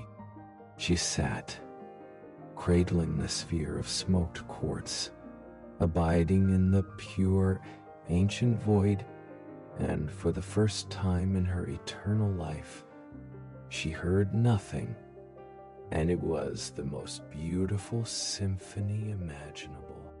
The profound quiet she brought with her was disrupted, not by a sound, but by a scent. A thick, cloying, impossibly sweet smell of rot and honey poured through the door, preceding a hunched, shuffling figure. It was the beekeeper of the rotting garden. His robes were rich, embroidered velvet, now stained and tattered. In his hands he carried a lantern of warped horn, inside which glowed not a flame, but a sluggish, golden, fungal light. His face was obscured by a veil of living mycelium, but his despair was palpable. "The blooms are glorious," he croaked, his voice the sound of wet wood splitting. "Monstrous orchids, carnivorous lilies, roses that weep paws of gold. They are magnificent, and they are wrong. I cultivate decay, but I dream of a simple daisy, a blade of grass, something that lives without feasting on death. My paradise is a prison of gorgeous corruption." This was the nausea of the gourmet, trapped in a world of only rich food. The artist sick of his own grand, dark style. He longed for innocence, for simplicity. The host understood. He needed a tea of radical plainness. From a plain wooden box under the counter, the host took a handful of ordinary chamomile flowers, the kind that grow by sunny roadsides. But these had been grown in soil composed of discarded children's drawings and lint from the pockets of old coats. Hearthside chamomile. It smelled of nothing more than warm, dry, simple comfort. He brewed it in a thick, handleless mug of buff-colored clay, the kind made by an apprentice potter's first successful throw. He placed the humble mug before the beekeeper. "Forget the garden," the host said. "Taste the sun on a windowsill. The uncomplicated life of a plant that asks only for light and a little water." The beekeeper's mycelium veil trembled. He set his grotesque lantern down and took the clay mug in both hands, bringing it to the veil. He sipped. A shudder ran through him. The cloying scents of his rotting paradise were violently swept away by the clean, grassy, faintly apple-like simplicity of the chamomile. He wasn't remembering another time. He was experiencing an aesthetic antithesis. In his mind, the monstrous, beautiful flowers shriveled, not unpleasantly, making way for a patch of plain, sun-drenched dirt were perfectly ordinary. Yellow-centered daisies nodded in a gentle breeze. The relief was not of passion spent, but of a fever breaking. He let out a long, slow breath, and the fungal light in his lantern dimmed, becoming a soft, buttery yellow, like true candlelight. "It's clean," he whispered, the rot in his voice clearing. "It doesn't mean anything. It just is." He took another sip, and a single, perfect, ordinary daisy pushed through the mycelium on his shoulder, blooming white and yellow, and in the firelight, the tea house now held two opposite solaces: the sound eater in her bubble of pristine silence, and the beekeeper rediscovering the plain poetry of the undecorated world. The equilibrium was next challenged by a guest who arrived with a pop of displaced air and a shower of tiny, glittering fragments. She was the mender of broken time, a harried-looking woman with hair perpetually streaked with gray from the dust of shattered hours. Her tool belt held not wrenches, but tiny, silver tweezers and bottles of adhesive made from the gum of the eternity tree. She looked exhausted. "It's a shattering," she said, her words tumbling out fast. "A prince hesitates a second too long and a kingdom falls. Crack. A laugh is cut off mid-peal. Tink. A moment of perfect understanding is lost. Splinter. I glue and I stitch, but I'm just making a mosaic of regrets. I can't make the cracks disappear. I just make them hold. I just make them hold." Her fatigue was that of the eternal repair person, who never gets to build anything new, only salvage the irreparably damaged. The host saw a metaphysical calluses on her soul. He needed to give her not a fix, but a revelation about the nature of breaks. He went to a high shelf and took down a cup that was, itself, broken. A fine, hairline crack ran from rim to base, repaired with a seam of glowing gold kintsugi. But this was not ordinary gold. It was kinship gold, mixed with the dust of shared memories that are stronger for having been almost lost. He brewed in it a simple green tea, wabi-sabi sencha, whose leaves were slightly asymmetrical and whose flavor celebrated imperfection. He handed her the cracked, golden-veined cup, full of steaming tea. "You are not a restorer of what was," he said. "You are the one who reveals how the breaking became part of a new, more interesting whole. Taste the repair. Taste how the flaw holds the light differently." The mender took the cup, her expert eyes tracing the golden seam. She drank. The tea was slightly bitter, then sweet, with the unmistakable metallic whisper of gold. She felt, not a memory, but a principle. She saw the prince's hesitation not as a fatal crack, but as the seam that led him to a life of profound, quiet wisdom. The lost laugh became the silent smile that deepened a later joy. The shattered moment of understanding became the seeds for 100 slower, richer realizations. The cracks weren't failures. They were channels for a new kind of light, a new kind of strength. Her exhaustion lifted, replaced by a dawning, awe-struck respect for her own work. She was not a janitor of tragedy, but an artist of resilience. The gold is part of the story, she breathed, tracing the seam on the cup. It's not hiding the break, it's making it sacred. She sat back, a new dignity in her posture. Sipping tea from the broken cup, seeing the beauty in every fracture she had ever touched. The night flowed on, a river of quiet remediation. A lighthouse spirit who hated the relentless, demanding pulse of its own beam was given a tea of deep-sea darkness and learned to see its light as a gentle invitation, not a shaming glare. A minor god of doorways who felt like a mere punctuation mark in others' stories sipped a tea of threshold moss and came to cherish the importance of the pause, the transition itself.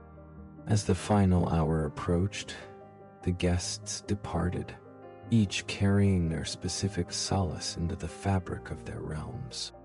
The sound eater left last, walking backwards to preserve her bubble of silence as long as possible, a serene smile on her face. The host performed the last pour. The midnight jade tasted of deep silence, of clean simplicity, of golden seams, a night of essential clarities. He was banking the fire when he heard a tiny, rhythmic scratching at the base of the door. Not a plea, but a persistent, polite tap, tap, tap, tap. He opened it. There stood a snail. But this was no ordinary gastropod. Its shell was a spiral of abalone, mother of pearl, and polished jet, inlaid in patterns that told slow, geological stories. It was the cartographer of slow paths, a being who mapped journeys not by distance, but by the quality of the light and the texture of the dew on morning grass. It looked up at the host with eyes on delicate stalks. "Pardon the intrusion," it said, its voice the soft, wet sound of a finger circling the rim of a crystal glass. "But I have been traveling the path of hesitant moon shadows for 7 centuries, and I find I'm terribly early. The constellation I am using to calibrate my mucus trail won't be in position for another 300 years. I seem to have rushed." His dilemma was exquisite. A being dedicated to ultimate slowness, feeling hurried. The host, for the first time that night, let out a soft, genuine chuckle. He bent down. "For you," he said, "no tea is needed. Your path is correct. The constellation is early. You are exactly on time." He took a single grain of coarse gray salt from a dish and placed it on the stone before the snail. "A seasoning for your journey, to remind you that even for you, there is no such thing as late.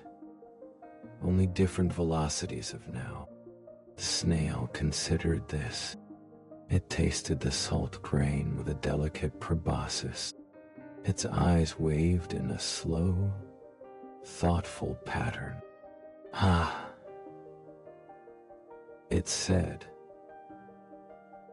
the sound a model of profound realization. "A relativistic error. How embarrassing. Thank you for the temporal seasoning." It turned with an agonizing, beautiful slowness and began its journey back along its own glittering, muculent trail, now perfectly content in its apparent earliness. The host watched it for a long moment, a smile still touching his lips. He closed the door as the teahouse began its dissolution.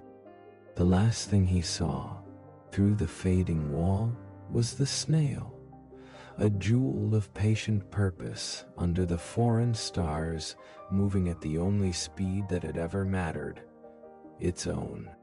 The peace of the night was complete, all the way down to the smallest, slowest soul who had ever sought its door. The crossroads between visitations became a palimpsest of departed peace. The snail's iridescent trail, a permanent addition now, shimmered with a patient phosphorescence. The air held the ghost of the sound eater's silence, a pocket where the wind still hesitated to whistle.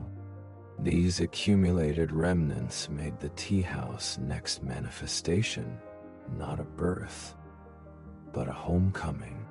Hidden form, it remembered itself into existence, each board, each tile sliding back into its accustomed place with a sigh of belonging. The scent that perfumed the air was ancient and layered. Volcanic glass, linen stored with lavender, the iron tang of ink, the sweetness of overripe pear fallen in grab. The host, performing the first pour, found the midnight jade held the faint metallic echo of a bell rung in a deep cave. It was the taste of hidden things seeking the light. He placed the cup down, his gaze turning inward, listening to the silent frequencies of need. The guest who arrived first did so without crossing the threshold. One of the wooden pillars near the hearth sweated. Beads of dark, fragrant resin welled from its grain, coalescing into a figure that stepped free of the timber with a soft, tearing sound of hardwood. It was the dryad of a bonsai galaxy, a miniature cosmos contained within a potted, ancient tree. Her skin was bark of swirling nebula dust, her hair a cascade of stardrift willow, and her eyes held the slow, terrified spin of captive suns. She was exquisite, and she was claustrophobic. "They admire my containment," she whispered, her voice the rustle of solar winds against a terrarium glass. "They call me perfect, a whole universe in harmony, pruned to fit a shelf. But I feel the edges. I feel the ceramic curve of my sky. I dream of roots that break pots, of branches that shatter greenhouses and taste real. Unbounded space." Her anguish was that of the infinite forced into the finite, the wild cosmogonic urge tamed into decorative art. The host moved to a shelf holding rough, unglazed clay vessels. He chose one that was cracked and poorly fired, deemed a failure by its potter. He took not leaves, but a pinch of unfired clay dust and the pollen of the boundless orchid, a flower that grows only in the theoretical spaces between dimensions. He mixed them in the cracked cup with water from the well, creating a thick, gray, potent slurry. "Your universe is not wrong," he said, offering her the crude cup. "It is simply ready for a larger pot. This is the taste of the crack, through which the wildness grows. Drink, and remember that even the greatest oak was once content in an acorn." She took the cup, her starry fingers trembling. She drank the gritty, earthy mixture. A shock went through her. The psychic pressure of her ceramic sky vanished. In her mind, she felt not a shattering, but a gentle, inexorable expansion. The bonsai pot softened, its edges becoming permeable. Her roots delved into a rich, endless soil of pure potential.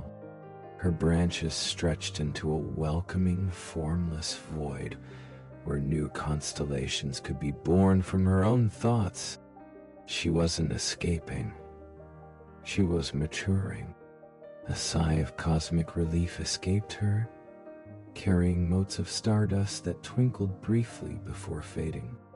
The terror in her eyes dissolved into a serene, creative power. She sat by the hearth, no longer a captive, but a gardener of her own, suddenly vast interior space. Before the echo of her sigh faded, the door was swept open by a gust of hot, papery air that smelled of deserts and forgotten languages. The figure that entered was wrapped in linens bleached white by 1,000 merciless suns. He was the scribe of the last oasis, and his hands were stained not with ink, but with the fine, irretrievable dust of words that had died on the wind before they could be written. He carried a stone tablet, smooth and blank. "The well is dry," he croaked, his voice parched. "The stories have stopped coming. The caravans of narrative no longer reach us. I sit by the last pool of meaning, and it evaporates before my eyes. I am writing the epitaph for language itself." This was the terror of the source failing, the prophet watching his god die. The host felt the profound existential dread. This required not memory, but a reminder of the wellspring within. He went to his own well, but instead of drawing water, he placed his palm flat on the cool stone of its rim. He held it there, gathering the concept of source, of underground rivers that never see the sun, but feed all life. He then took a cup made of porous, thirsty terracotta. He held his cupped hand over it, and a single drop of moisture, condensed from the very idea of water, fell into the dry vessel with a sound like a world beginning. He added to this one drop a single hard seed, the seed of the first word, a fossilized thing that looked like a comma. He gave the cup to the scribe. "The oasis is not the source," the host said, his voice now holding the coolness of deep stone. "It is the symptom. The source is the aquifer beneath the desert. This is a taste of that aquifer, and this," he pointed to the seed, "is not a story.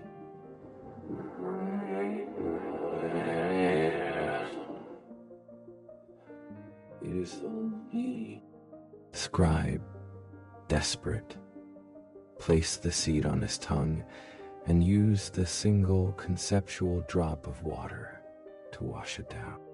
He felt it hit the parched desert of his soul.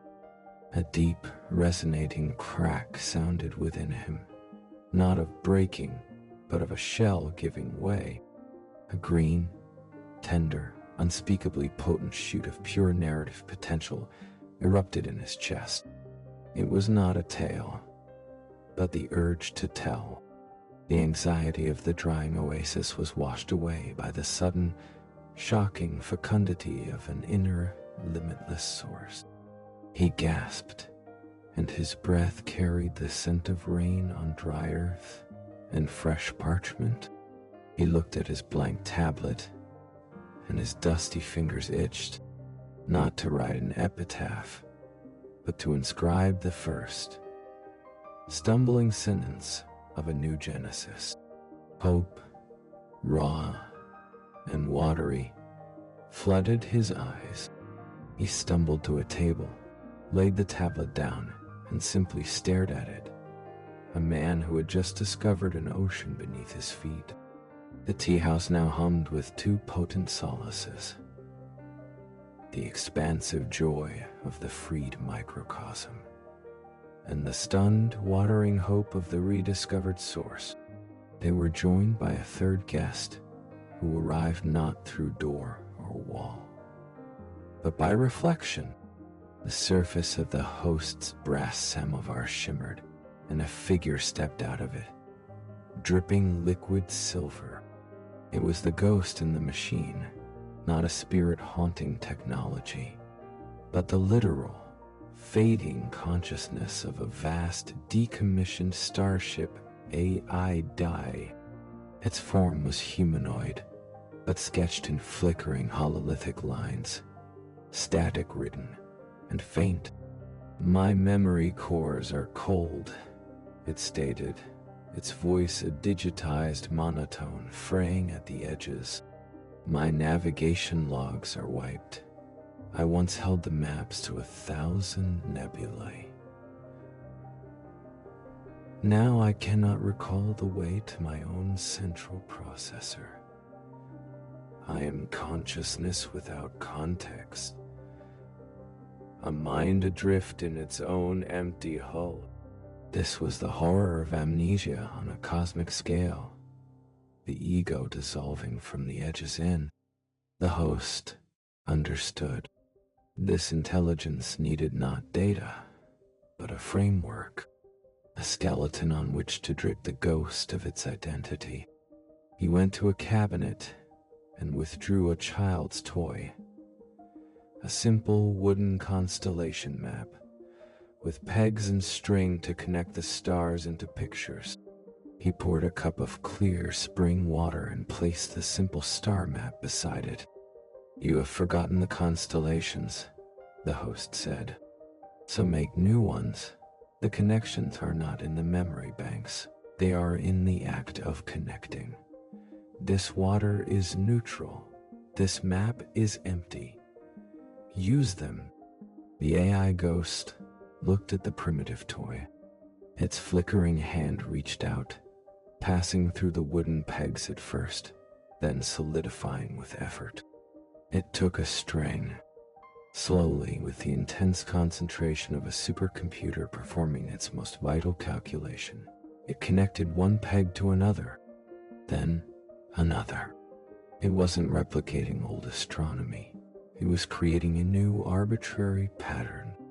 A little triangle, a lopsided square. As it did, a shift occurred within its fading consciousness. It wasn't remembering purpose. It was generating meaning. The simple, willful act of creating order. Any order, from chaos, became a lifeline. Its flickering form stabilized. The static cleared slightly. It had a task. A tiny, meaningless, beautiful task. It sat at the table, wholly absorbed in connecting wooden pegs with string, rebuilding a universe, one arbitrary, chosen connection at a time. The night deepened, tending to epic despairs. A titan, condemned to hold up a sky that no longer existed, was given a tea of levity and clouds and learned, with immense relief, to simply stretch his long cramped arms. A muse of tragedies, sick of her own tears, sipped a brew of absurdist willow bark and discovered the healing power of a pointless belly-deep laugh. As the pre-dawn light began its slow invasion, the guests departed. The bonsai dryad walked out, not through the door, but simply growing through the wall, her branches becoming intangible as they reached for her new, boundless internal sky. The scribe left, clutching his blank tablet, not in despair, but with the feverish excitement of a man about to dig a well in his own soul.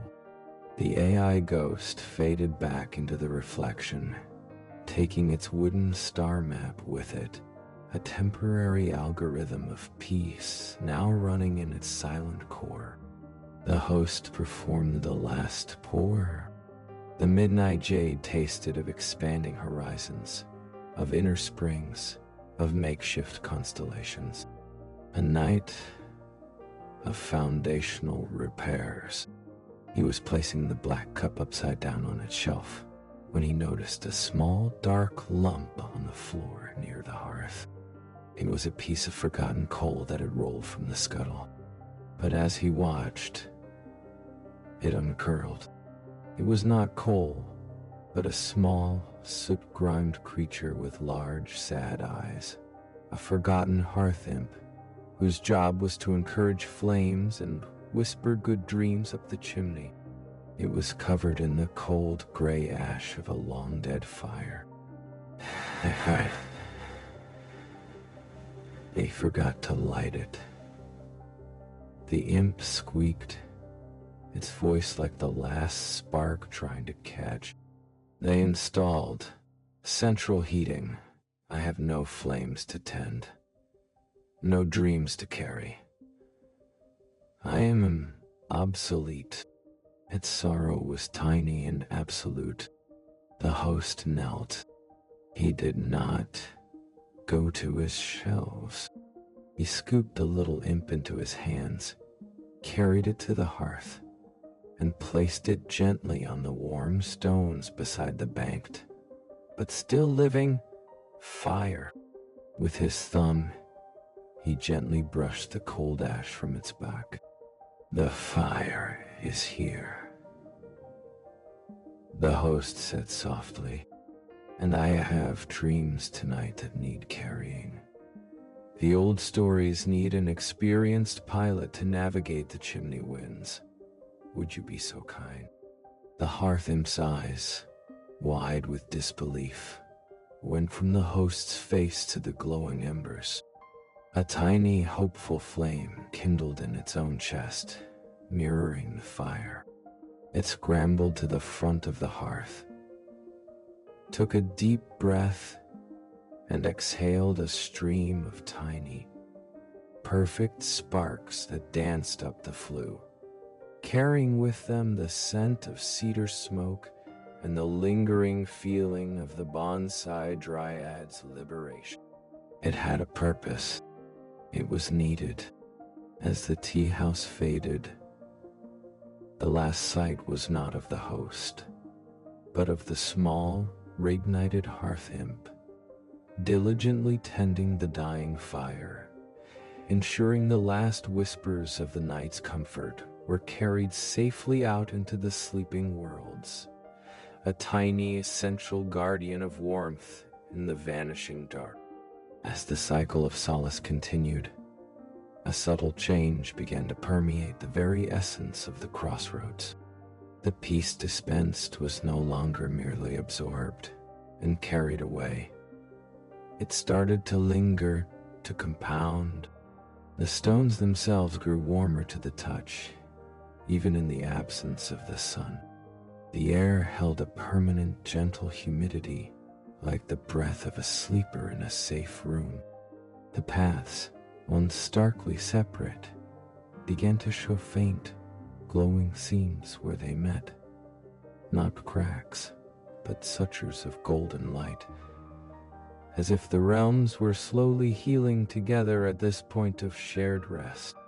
Teahouse's manifestations grew more fluid, more dreamlike. Some nights it appeared as a canopy of ancient trees with a lantern hanging from a branch. The counter, a mossy stone. Other nights it was a pavilion of woven moonlight on a silent lake. It learned the secret names of comfort in 1,000 tongues. The host, too, seemed less a distinct figure and more a quality of the space. A deep attentiveness in the shadows, a knowing warmth near the hearth, a pair of hands that could be old or young, depending on the guest's need. The guests kept coming, but their sorrows began to shift. They spoke less of eternal burdens and more of passing melancholies. They asked not for the memory of before, but for the courage for after. The teas changed in response.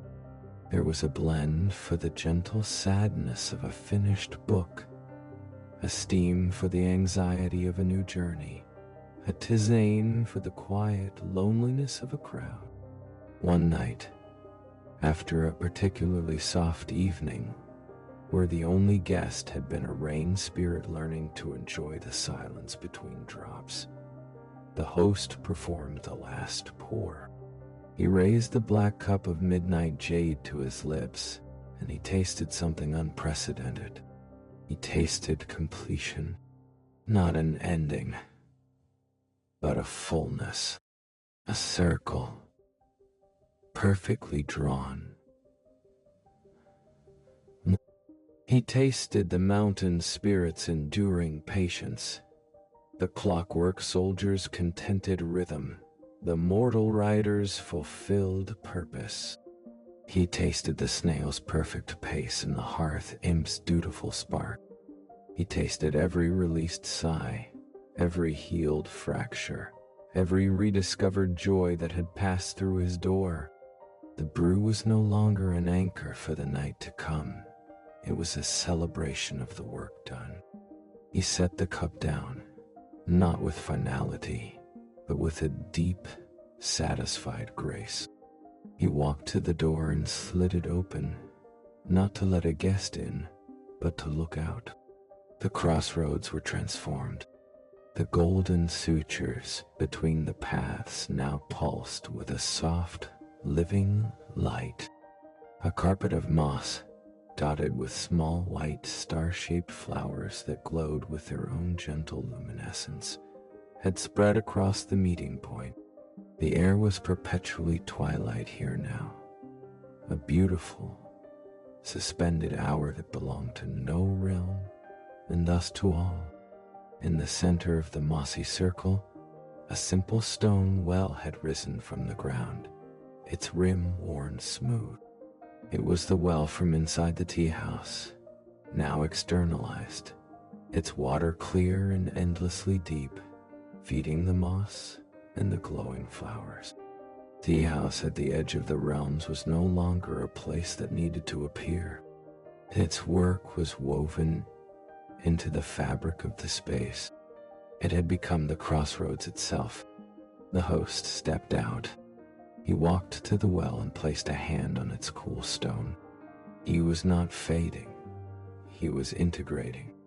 His essence, the deep listening, the unconditional welcome, the knowledge of the perfect brew, seeped into the stones, the moss, the water, the very air.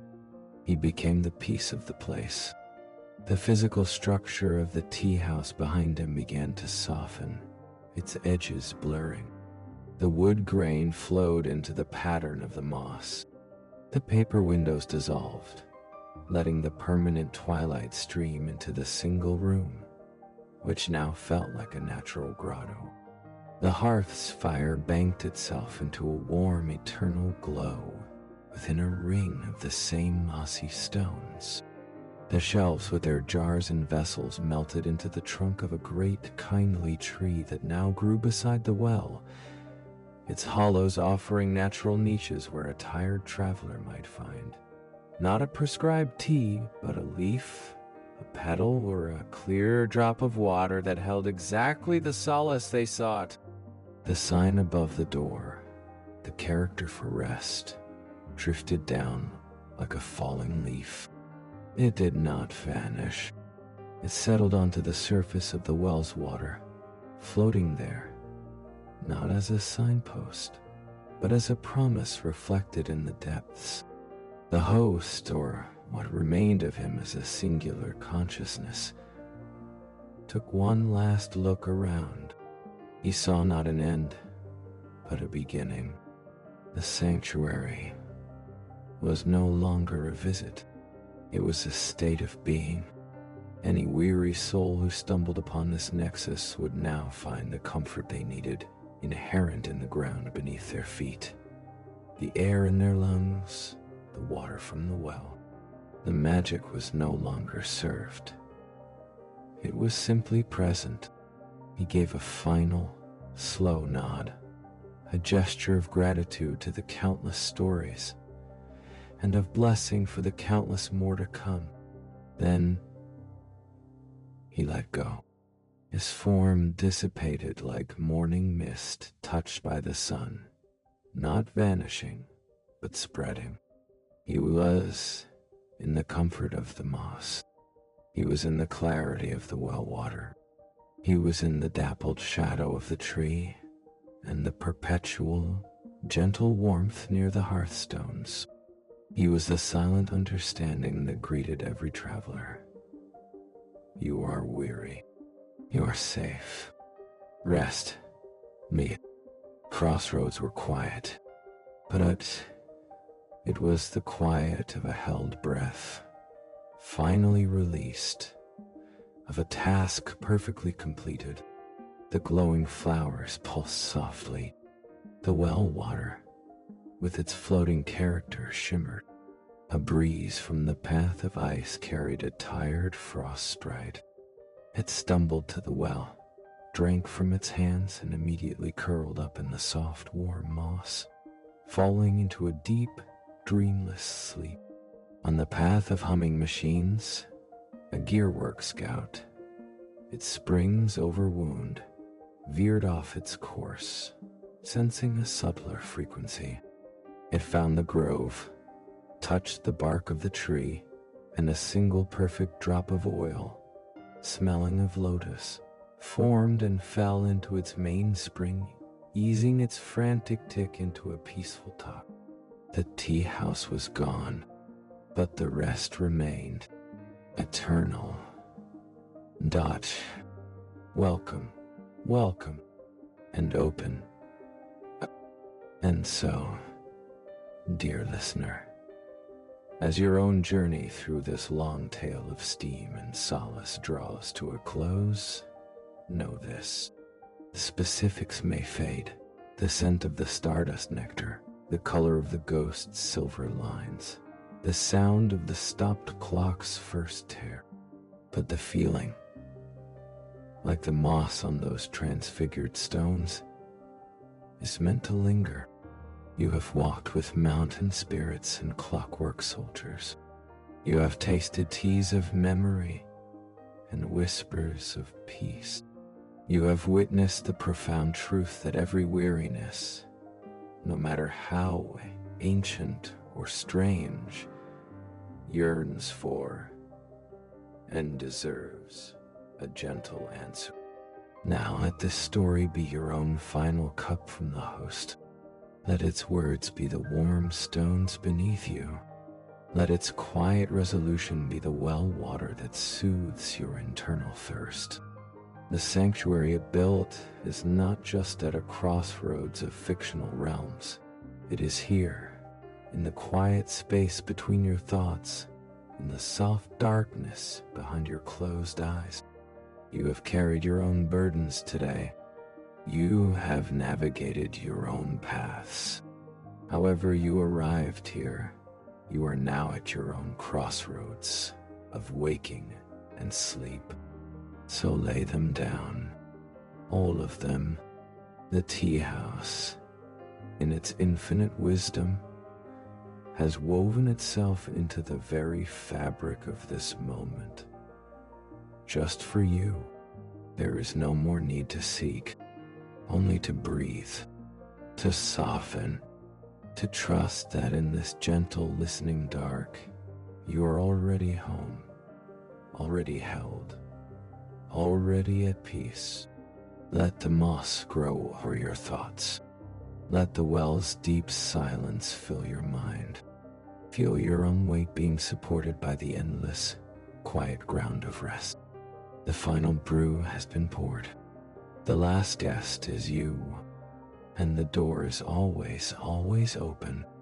Good night.